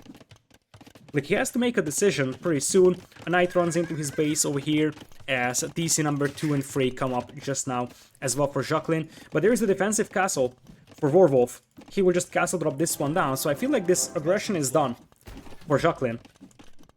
Because Jacqueline is going to lose this force here. There is the castle. And I just don't know what Jacqueline wants to do. Or the castle is going to be cancelled for a moment, dropping it a little bit more to the back. And it looks like Jacqueline is just selling his stone right now. His macro doesn't seem to be on point. I don't know, man. I'm starting to have some VV vibes, believe it or not. Think about it this way. A player that is very, very good on Arabia, played okay on Cross, goes towers on Cup. I feel like, and this was probably the first plan for him, because this is his home map. So I'm having some VV vibes now over here, and the gameplay quality would actually fit him overall. So 4 minutes idle time for him. Problem is that he's already behind by 20 villagers, and if you look at the resources, I mean, Warwolf is actually going to click into Imperial in the foreseeable future. And now that he has a castle up, he can actually start thinking about Wood Raiders. And in fact, if Warwolf actually cleans up his macro, like, there's gonna be another cast or Krepos being dropped here, but if you look at the stone count, I'm not even sure if this cast or this Krepos is going up with 4 villagers. This is something that Warwolf will be able to see. We'll see if he actually is able to stop that though, because that could be annoying Krepos. Look at that, Ghost of Yoda coming back to the Prime sub for 4 months. Thank you so much. I appreciate your support. And with that, look at that, the fire ship delaying the villagers. Quick walls are nice. That mining camp, but I think the castle goes up. And I'm not even sure if this Krepos goes up. I think that the villagers might be outside of range of that castle. Indeed, that's the case. So, like, everything is being sent here by Warwolf as he's just realizing, oh no, it's actually in range. And I already know that everybody right now is screaming, Jacqueline, Doubt confirmed. And funnily enough, Doubt was on my list of possible players for Jacqueline before this game. I feel like this game actually made me sure it's not Doubt though. Why did you do that, Warwolf? Warwolf just deleted that tower. I mean, he finished that tower, so he's not getting any resources back from it. That was a weird move. I mean, he could have just let that tower be as it is. He's going into Imperial here, and this might be an MGG here. And Void Raiders will be a thing soon. On this map, Void Raiders are usually able to finish off games because of their mobility and their raiding potential. Like, Jacqueline is not impossibly far away from Imperial, but I think it's gonna be at least a 3 minutes difference. And Void Raiders train fast enough to be able to snowball the game by then. Look at Jacqueline though, stonewalling off this side over here, just to limit the opponent's movement. And it's actually gonna be Hub and Siege. Hub and Siege probably works a little better over here, although Bulgarians could go for their own swordsman with Bagains, but they don't have a castle right now, they're not in Imperial. And it seems like based on husbandry, Jacqueline actually wants to go for the cavalry play, getting close to Imperial. Still just double bit axe for Warwolf. Is Warwolf Nikov? Because the more I'm looking at Warwolf, the more I'm having Nikov vibes. And the tricky thing is, as I said, that one of these players will leave the tournament fairly soon. And that's going to be a very, very hard to identify. It's always the players that lose in the first round that are hard to identify. This is actually a bad decision, by the way, from Warwolf using this TC to Imp. This should have been the Imp TC from Warwolf. So, with that, that's why. I was wondering where the Pikeman and Siege is, but here they are. There is a forward sneaky Siege workshop here. Pikeman already coming out, Scale Mail on the way. Obviously, Pikemen aren't amazing against Conics, because the dismounted Conics actually do quite well against the Pikemen, so you have to be careful if you're Warwolf here, because it's one thing that you have a pretty decisive lead, although he's actually making some demos and he could definitely sink some of those Conics, but the thing is that this map has a lot of space to fall back to, and that buys you a lot of time when it comes to potentially surviving against an early Imperial aggression. We have seen games stalling out before. No Capdram even for Warwolf. He's prioritizing Halberdier for now, brings in a trap, but that trap is unprotected, so he needs to be careful. Still, these two Creposts do go down, and that means that Jacqueline is only on one Crepost, and that means that he either has to go for Swordsman or has to go for Cavalier eventually, because he just won't have... Actually, he has a second Crepost here, but still, his Cavalier or his conic production isn't actually going to be able to stop the swarm of Halberdiers from our Celtic player, even though these Halberdiers actually have pretty bad upgrades, just +2 defense, no attack upgrades right now. Here come the Conics, and look at this move. That's actually nice. You actually lure the Conics to the right side with the trap, and then pop out the Rams, and Jacqueline realizes that he's gonna lose that Crepost. His gold mine here is dangerously exposed, and after the first game being lost, Warwolf actually rebounds, and it's tricky because Warwolf seems like a decent overall player, doesn't really have anything amazing going for him, but he's not making enormous mistakes either.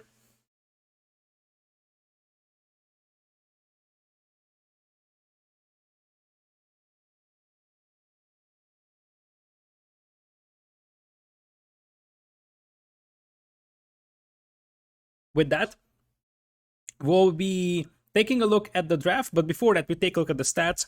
I feel like what you're just gonna see is this. Way better resources for Warwolf, and that was basically it. The early aggression from Jacqueline didn't really work out. So that's basically the overall conclusion from this one. This is usually the way that it works out if you can't actually punish a free TC boom, which I think is pretty hard to punish on this map. Then it's just not going to work out well for you because you're just going to outboom so hard, and it's very hard to apply early pressure on this map because of the pond and the possibility of demos from your opponent. It's much harder to go for a forward play, like a forward Siege Workshop Mangonel play, than it is on Arabia, for example. With that, we are gonna have Celts gone for Warwolf, and the Bulgarians gone for Jacqueline, and Jacqueline's other home map is going to be Slopes. As I said, I feel like if Jacqueline is actually playing Britons here, then it is a strong clue towards GM member. I would think that Tatars is the more straightforward and probably more reasonable way to play this one, although he might be saving Tatars for Gold Rush. So it might be between Malians and Britons. I feel like if he's picking Britons, that tells us a lot about the player's character. I feel like a player like potentially Hera or so would actually play Scouts on Slopes. An Archer play would actually be a clue towards a Gia player. And the more I'm thinking about it, Taro could be a sneaky candidate. With that, we don't really have much of a time to discuss the players because we have the next game up. So add a score real quick to Warwolf, and we are going into game number 4. So Jacqueline of Hainaut versus Warwolf. We are actually going to take a look at game number 4. We're going to have Tatars for Jacqueline, and on the other side of Warwolf is going to play Mongols. This is a very intriguing and interesting matchup over here. I think Tatars is the more straightforward way of playing this map. Gives you a lot more versatility. It's going to be interesting to take a look at how these two civs shape out here, because eventually I think both players might be playing with crossbow / Cav Archer play. Post-Imperial is gonna be super interesting though. Cav Archers with insane Pierce Armor versus Manganine, that's always an interesting one to look into. So we're gonna have Warwolf coming in here with Mongols, and the right side is going to be Jacqueline of Hainaut in red, of course. His original color was teal, but we're going to be rolling with blue and red for better distinguishability. And Warwolf coming forward for a laming attempt over here, finds 2 geese, and he's going to send them back home. So Warwolf really wants to finish off this series fast over here, as he already takes away 2 sheep, and it hurts double for Tatars, because Tatars are counting on their longer lasting sheep to boost their eco. Now, the thing is that we are in a time where many players have tried Rush FCs with civilizations like Britons or Tatars on this map. I feel like Tatar Rush FC is actually a strong play here because of the longer lasting sheep helping you quite a lot, but it's still very risky. Although thinking about the fact that Jacqueline has a very nice map over here, so easily volable and the gold and berries are very safe. I think that Rush FC could be a possibility. In contrast, his opponent's map has a very bad primary gold. The secondary gold is nice, and this wood line is also going to be fairly efficient. So the vulnerability is still there, although protecting those berries is also a little bit tricky unless you wall to this wood line, but that takes quite a lot of effort. So the map is definitely better for Jacqueline in this case. So with that, we are gonna have the first piggy pig coming in here for Jacqueline, and this is where I'm actually gonna take a look at how Jacqueline places the houses. But you see that this is probably not Dogao. As I said, Dogao would be using the Voyager that is going for the second boar to build the two houses, and that wasn't really the case over here. And we are gonna have the first piggy in here as well for Warwolf. Same thing over here, although this could technically still be a version of that build order, but I don't think either of these players are Dogao. I think we can cross out a couple of players.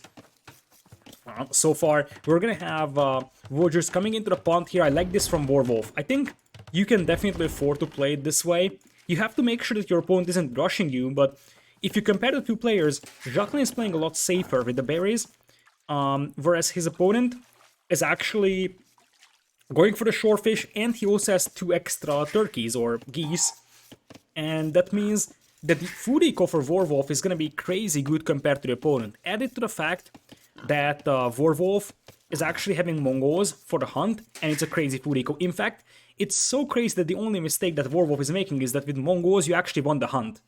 Because Mongol hunt is better than shore fishing, and that's sloppy for multiple reasons.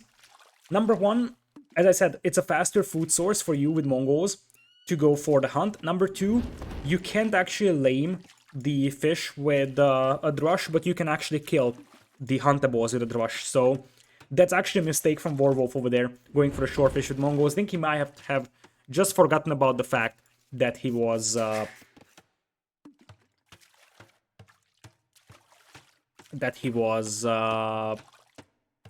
Mongols, because he should be taking the hunt right now. Field age times will be pretty identical though for the two players, but as I said, Jacqueline's food eco here is going to have some trouble eventually, because he's already running out of goose or geese, whatever you want to call it. Only 3 on berries though, so that's actually a little bit surprising. You run out of this one, and you are actually only 3 on berries. I feel like if you get lamed from your turkeys, you can safely send 5 Voyagers to berries here without a problem. It looks like it's going to be a mirror scouts play here from both sides. And we are going to have, as I said, the shorefish boosting the eco of Warwolf quite heavily here. Warwolf's going to have a crazy eco advantage here, I think. So he still has to, actually more herdables working for him. Over here, he still has the hunt as an option. As I said, the only thing I don't like is that he didn't take the hunt with Mongols first. Other than that, he's actually playing this one fairly standard, walling up his base. We also have some walls coming in here from Jacqueline. These are standard walls for this map, I would say, although this scout, just reaching feudal age, could actually try picking off a Voyager. And indeed, Warwolf will actually attempt to do that, will fail to do so eventually. There's a second Voyager coming in to defend, but there is already the scout potentially hitting that Voyager on the wall. I think Jacqueline knows exactly that scout is coming in there, but I think his own scout might be a little too late. Nope, it's gonna be fine. So, bit of a harassment done here by Warwolf, but nothing that his opponent can't handle. Still, the fact that he's the one pushing the opponent means that he's able to take his hunt very safely, and I feel like the food eco advantage is gonna be enormous. Don't tell me that spearman is trapped in there. I hope it isn't. I think that spearman isn't trapped, but it sort of looks like it is. So, you see double bit axe is already in for both players, but if you look at the food eco in the next 2 or 3 minutes for Warwolf, you will see that it's going to be much, much better than his opponent's food eco. The hunt in general, like the hunt in Shortfish, would give you a massive boost, but if you add it to the fact that you're actually with Mongols, then it's going to be a crazy, crazy boost. The only thing I would love to see, though, is a Spearman going on that pond, because the scouts are heading that way, and I think that Warwolf simply forgot about that pond over there. It's only 2 scouts, so it's not going to do a lot of damage, but Warwolf needs to be careful about that one. For now, he's just trying to match the opponent's scout numbers and trying to force engagements here in the middle, because as long as he's fighting in the middle, he knows that his opponent isn't pushing this side. It also looks like these Voyagers are once again idle for a moment. It's really hard to determine who these players could be, because both of them are actually having a bit of a sloppiness, but they're actually playing very smart. So honestly, I don't really have any clue on these players, and one of these will leave the tournament, so that is going to be a hard player to guess. With that, it looks like we have a low HP scout over here from Warwolf. He's just going to use it to scout if the opponent is on the pond or not, and he is also going to check if his opponent will be moving out to the wood line anytime soon over here. I don't think that's going to happen, but you always have to be prepared for that. There's this first Spearman coming in here to defend the Voyagers. Only 1 Spearman against 4 full HP scouts, though, so this is actually dangerous for Warwolf. And you see that the Spearman dies immediately, but now scouts come in here to clean this one up. There is a Spearman coming in, though, from Jacqueline, and that once again means that the Warwolf will be in a bit of a trouble here. He needs another Spearman, but he completely forgot about this guy here. There's a Spearman hiding over there behind the forest, and this is why it's risky to go for the pawns over here. Nice micro so far, very, very nice micro over there from Jacqueline, and the one Voyager goes down. That's the first Voyager kill of the game. The rest of the Voyagers will be safe for the time being. But once again, Warwolf is forced to take this fight, and forgetting about this Spearman hurts so much for him, because that is the Spearman that he needs to help out over here. Voyagers focusing on the Spearman as they should. And now, this is a fight that Warwolf can take. Remember that he still had the Mongols hunt working for him, so his eco should still be ahead, although he lost 1 Voyager. His opponent, however, had 31 seconds of idle time. So in reality, is this blocked by the forest? I don't know if it is. I don't think so. I don't think there's... Okay, it's actually trapped. It's actually a trapped Spearman. That's very, very unlucky for Warwolf. There is a tree here that's actually blocking this Spearman from moving out. That's a completely useless Spearman in this game. Oh, that's very, very unlucky for Warwolf. So, because of the TC idle time difference over here, at the end of the day, the Voyager count is actually identical, or at least Jacqueline has like half a Voyager lead, but that is because Warwolf is going for wheelbarrow. But combine it with the fact that Warwolf did have the Shortfish, he did have the Mongols hunt working for him, and you see that the food count is actually looking slightly better with Horse Color soon, and wheelbarrow. That's a lot of farms without Horse Color. His opponent does have Horse Color now, so I think Jacqueline's eco is something that's gonna be efficient in the long run, but the early boost was definitely on the side of Warwolf.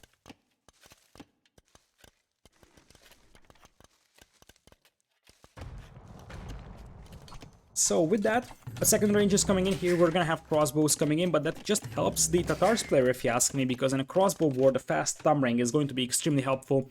I love how Warwolf is keeping that scout over here, making sure that his opponent isn't moving out for the opponent's base, and indeed, that's a good point. There is a hole right next to the stable. It's actually fairly well visible, so there is no excuse here for Warwolf making that mistake. Only has 2 Voyagers on berries, that's also surprising. He has a lot of farms out there, idles his TC to go into Castle Age now. Nice quick pause over there for him, and Voyagers jump into the TC, Spearman pops out, so these scouts won't be doing much over here. There is 2 more scouts coming in, but both of those are low HP, so I feel like the Spearman here should be more than satisfactory. Cleaning these up, and oh, that's a disaster for him. That's a disaster for Jacqueline. Oh my goodness. That's an absolute disaster. Lost all his scouts over here, even though those scouts were unlikely to do a lot of damage, but still, losing those units hurts quite badly. Jacqueline actually beats his opponent to Castle Age here a little bit. Both players will be adding archers right now. But as I said, that actually favors Tatars here at the beginning of the game, and this is the time of the game where I feel like Mongols don't give you anything extra. So Mongols are great when it comes to like early aggression, supported by the hunt, and Mongols are a beastly civilization in post-imperial. However, I feel like on the other side of things, Tatars will now have a slightly more reasonable gameplay with the fast tumbling, their cav archers, their heal bonus potentially. Obviously, Mongol CA will also be very, very nice here, and a faster firing rate helps a little bit.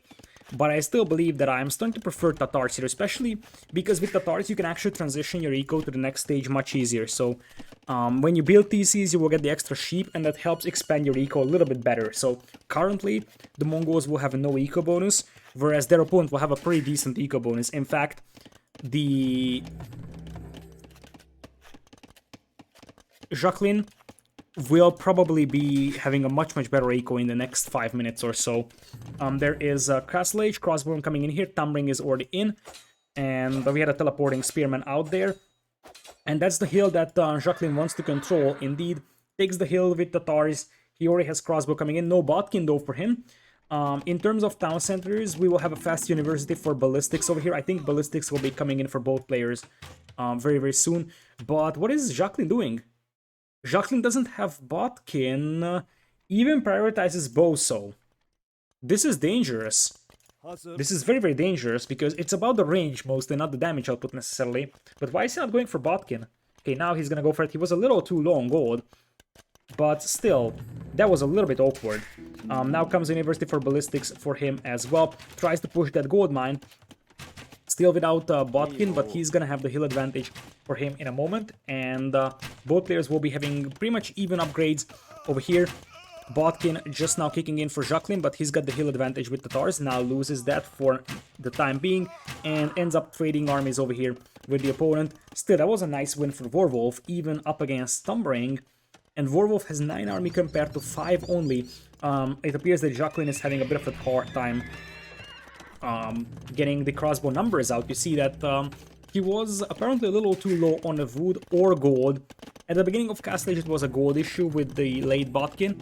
Now it's a bit of a wood issue because he went for the second TC over here. I wonder if his opponent saw the villagers passing by with the scout. He might have been too busy microing his crossbows. It looks like it's gonna be a standard crossbow play, and Warwolf isn't really willing to move out of his base just yet. Comes with a forward siege workshop, and it looks like the crossbows will try to flank all the way around, try to hit the back of Warwolf's base. Warwolf might make a defensive siege workshop back at home to counter that.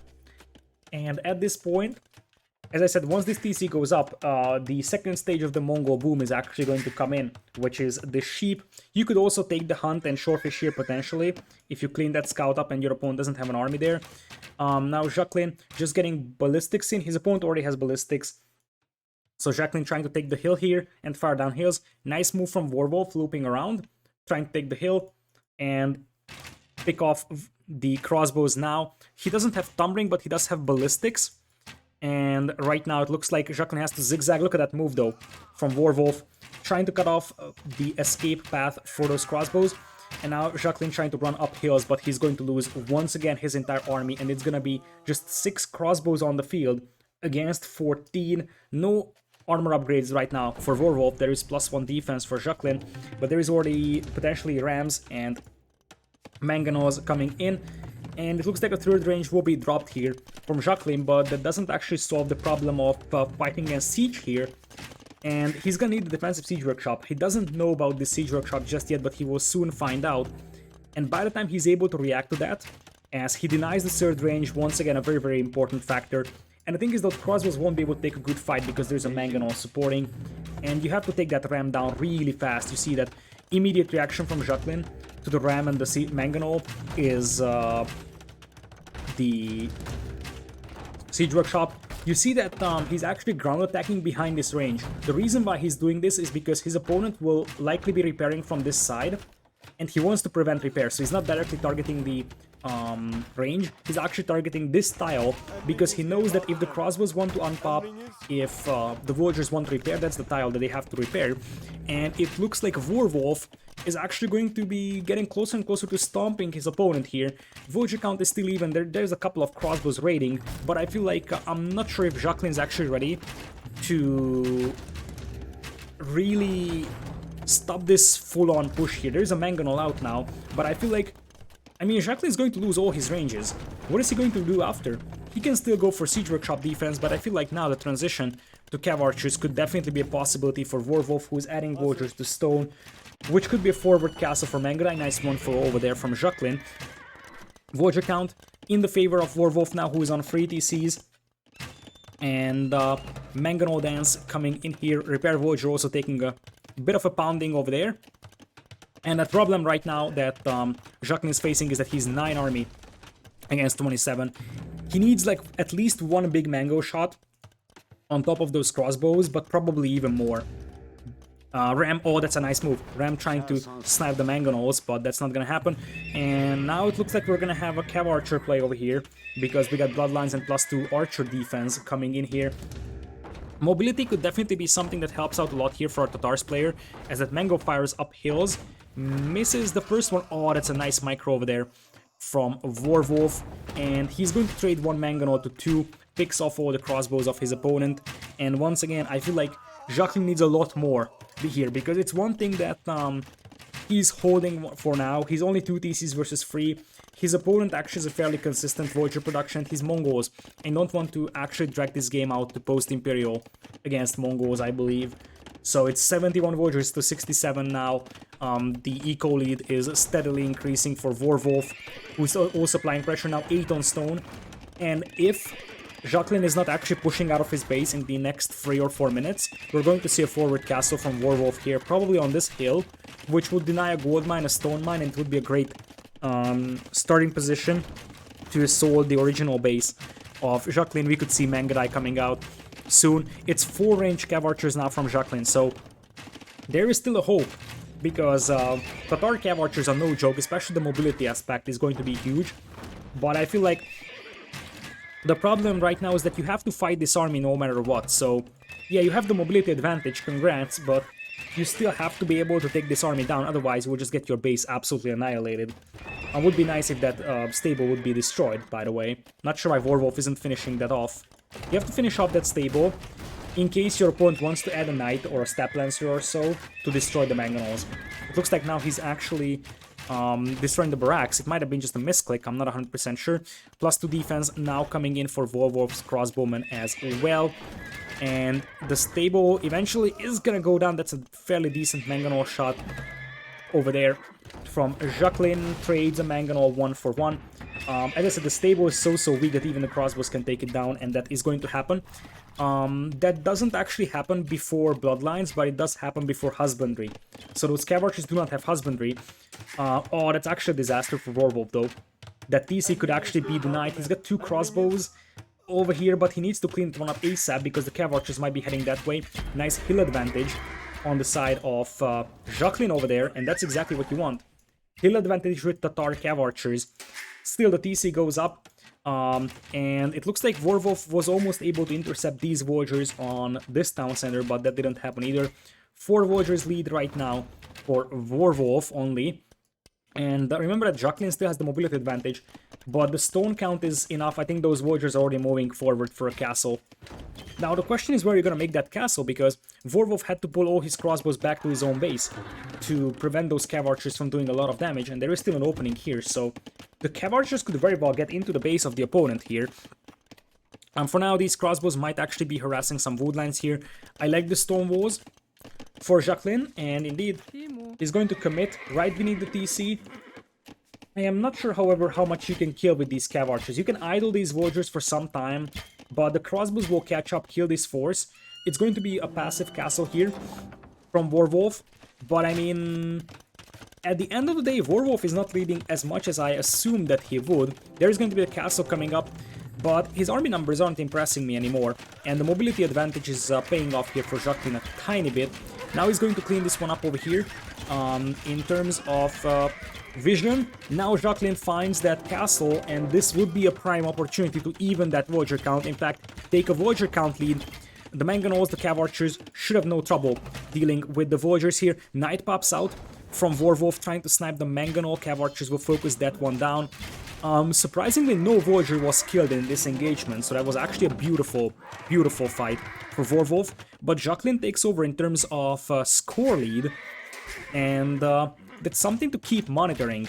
Voyager count is still that even. Now the Manga Dive will actually give you a fairly big power spike over here for Warwolf. I think that's exactly what he's waiting for. He's also on the hunt here on the spawn, which gives him a nice little extra food. But look at Jacqueline.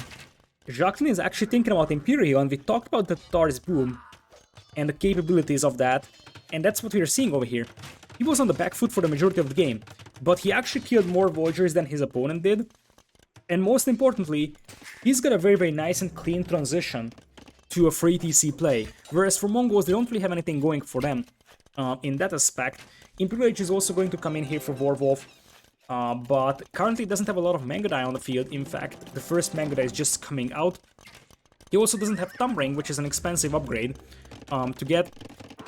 Right now, it is 3 TCs for both players. Actually, it's 4 for Warwolf. Nice houses over here to prevent the Cav Archers from running in, and we're actually going to get to the stage where we will probably see Silk Armor versus Silk Armor Cav Archers versus Mangodai. There's the second castle.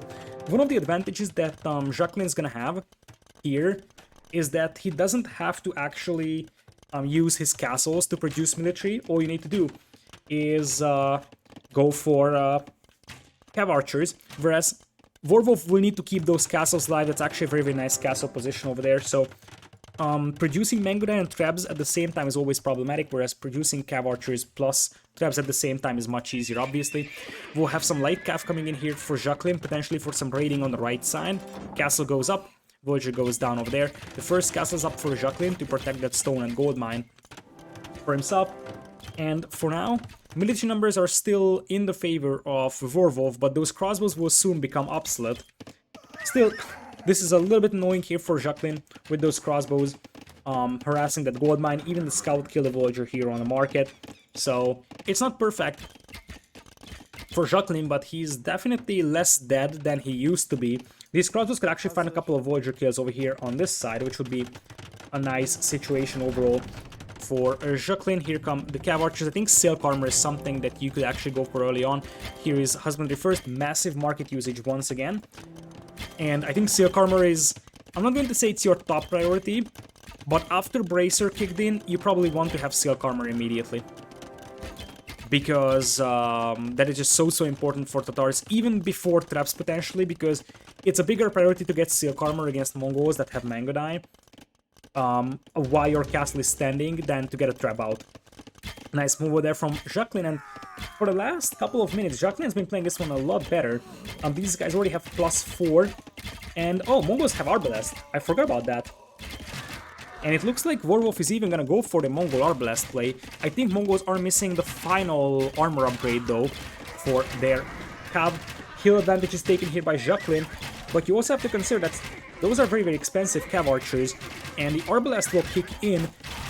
In terms of quality, I'm starting to like Jacqueline's position a lot more with the extra Pearson, but you have to consider that all those Cav Archers just went down. And there is going to be traps coming in here. Heal advantage is still on the side of Jacqueline, but now that gold mine is going to be denied and Mangodai is on the field, only 3 Cav Archers from Jacqueline, which means mobility is no longer the possibility. So, heal advantage still on the side of those traps. There is already 2 traps out for Jacqueline. Second trap coming out for Warwolf. Warwolf bringing in the Cav Archers to the right side, as now he has a 13 Voyagers lead, something that we shouldn't overlook. A third castle will soon be a possibility for him. In fact, there is the third castle up already. Knights, Cav Archers trying to do some damage here to Warwolf's eco. He's losing Voyagers left and right, but so is Jacqueline on the other side. So, 2 traps out, telling this castle for the time being. This is so messy as a game. Like, there's raiding coming on both sides. Defensive castle on the way for Warwolf to prevent that from happening. Warwolf only has 1 good wood line over here on the outside, whereas his opponent has 2, so that's definitely an advantage on the side of Jacqueline. And it looks like 1 trap is gonna go down, courtesy of the hill advantage that Tatars are getting over here. And another trap could go down very easily here. So I think Warwolf is doing a pretty bad job just protecting those traps, which is, you know, not so Not so great given his name, because in case you don't know, Warwolf, it's a technology for Britons in the game, but it is also a hero unit in Age of Empires 2 scenarios, and it's a Briton trebuchet unit. So Warwolf is actually a treb unit, so you want to keep your trebs alive if you're playing with the name of Warwolf. Both players have a lot of stone in the bank, and Jacqueline will be able to hold that castle for quite a long time. Military numbers, it's only 5 Mangudai versus, believe it or not, 4 Cav archers.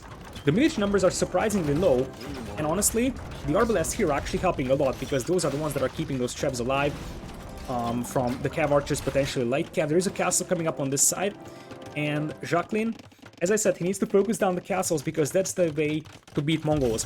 Whereas for Warwolf, he has to keep the castles alive no matter what, because Mongols without castles are pretty poor as a civilization. But if this castle goes down, and I feel like now it's engulfed in flames, there's still a lot of stone to repair, but not enough repair villagers anymore for Jacqueline. Only 2 trebs now shelling it after the third one gets picked off, but I am still unsure if this castle stays up. And now it seems like we're gonna have a commitment from Warwolf here, trying to pick off the trebs. That feels like an overcommitment though, because the castle fire is doing a lot of damage, and this hold here could be huge. This hold here could be huge for Jacqueline. I think that's actually a game-deciding hold here. I'm not saying he has won the game, but now he's raiding the opponent's eco, he keeps that castle alive, which actually gives him the chance to go for the Cav archers that now have 6 pierce armor. And he's trapping down this castle here on the right side. As I said, Warwolf needs to keep that castle alive. So this is still tricky.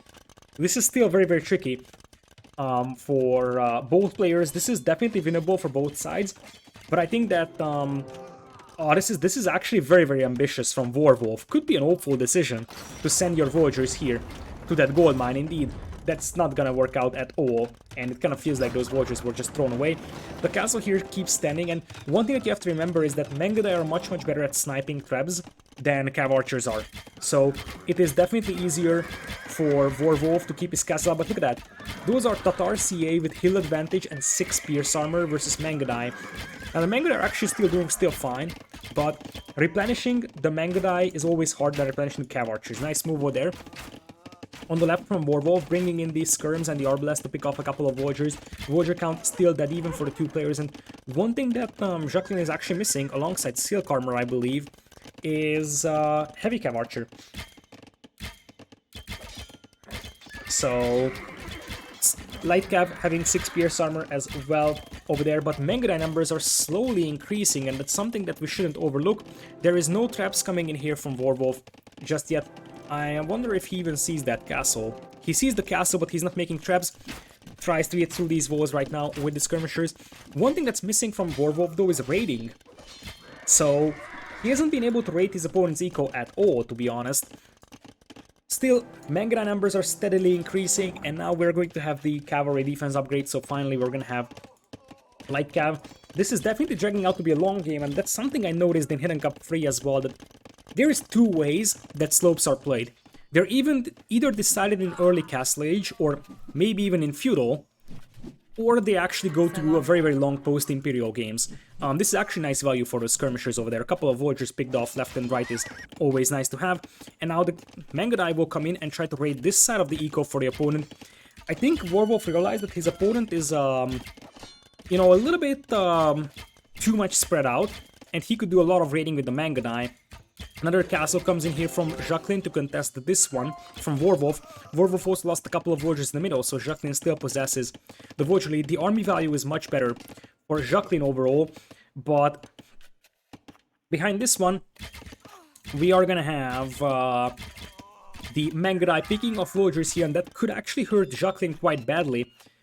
Because he's losing a lot of farming eco, which will lower his possibility and chance to go for light cav. You see, he's down to 36 villagers on food, and limited light cav production will probably result in problems related to raiding. And here come the Mangudai. As I said, the elite Mangudai with full upgrades are actually able to take down traps very, very easily. So you can just dive in, pick off traps, run out. That's 4 traps, so you have to take this down. Like, this has to be destroyed. over here. But as I said, Mangudai are so good at sniping traps, and that's definitely an advantage for Warwolf over there, who seems to have the military numbers advantage now, and he seems to know about this aggression coming his way as well. There is Silk Armor, an upgrade that I think should have been a little bit earlier for Jacqueline, because that's what you need for those Cav Archers, for extra Pierce Armor. On the right side, the castle goes down from Jacqueline, and I feel like Jacqueline is slowly falling apart in a long game like this, and the more I'm looking at Warwolf, the more I'm thinking that this is so tricky, because this game would actually be very, very reminiscent of MBL. I know, like, I'm trying to avoid stereotypes, but Warwolf has some very, very nice late-game macro, and it's something that we should not overlook. But the other games were just so un-MBL-like that it's crazy. Now, we have to keep in mind that Warwolf is out of gold, so that's a bit of a problem for him. Jacqueline also is limited on gold, but Jacqueline has a much better chance to take this gold mine or this gold mine. Here is Timurid Siegecraft, ladies and gentlemen, for the longer range traps. But still, that would just give you safety from the opponent's traps, and maybe you can actually attack the opponent's castle from a longer distance, and that helps your castle take down the Mangudai trying to snipe those. But look at this now. Traps shelling these castles over here in the middle. This castle is already down, and slowly Warwolf is taking over in terms of population. The castle, if it goes up here, it's going to actually secure the gold mine. On this side, light cav raid. There is a big light cav raid being prepared in the middle. Hussar not in just yet for Warwolf, and he doesn't have gold for Hussar, so that's why he's just going for light cav. But he's just gonna go take down the traps over here, and will try to secure this position for himself once again. And look at that diversion. He actually drags away the opponent's army to the other side and dives in with the Mangudai. Killed 4 traps. That's very, very expensive when your opponent doesn't have gold. And I feel like Warwolf, after losing game number 1, he switched to another gear, and he is going to end up with a free one here. Because the more I'm looking at this, the more I'm seeing that he's taking over 184 populations, 164. Raids are now a thing for him as well. He's taking down this castle, even though there is 1 trap alive only, and the Kashyyyks might even finish that trap off. But this castle on the left side seems to be falling apart, and raids have done quite a lot of damage, so it's now a villager lead as well. Military lead coming in soon too. And even though you have Silk Armor for Jacqueline, you no longer have the Cav Archer numbers to use that, really. It only helps your Hussar. But still, as I said, even with Timurid Siegecraft, you can just dive in with the Mangudai, snipe the traps, and I think you can actually just wait until that castle goes down. Light Cav will clean up the skirmishers, and the numbers are just increasing steadily for Warwolf. I have very, very little clue who these players are right now. I have very, very little clue. But it looks like we are going to have Warwolf as the first player getting into the next round of the main event.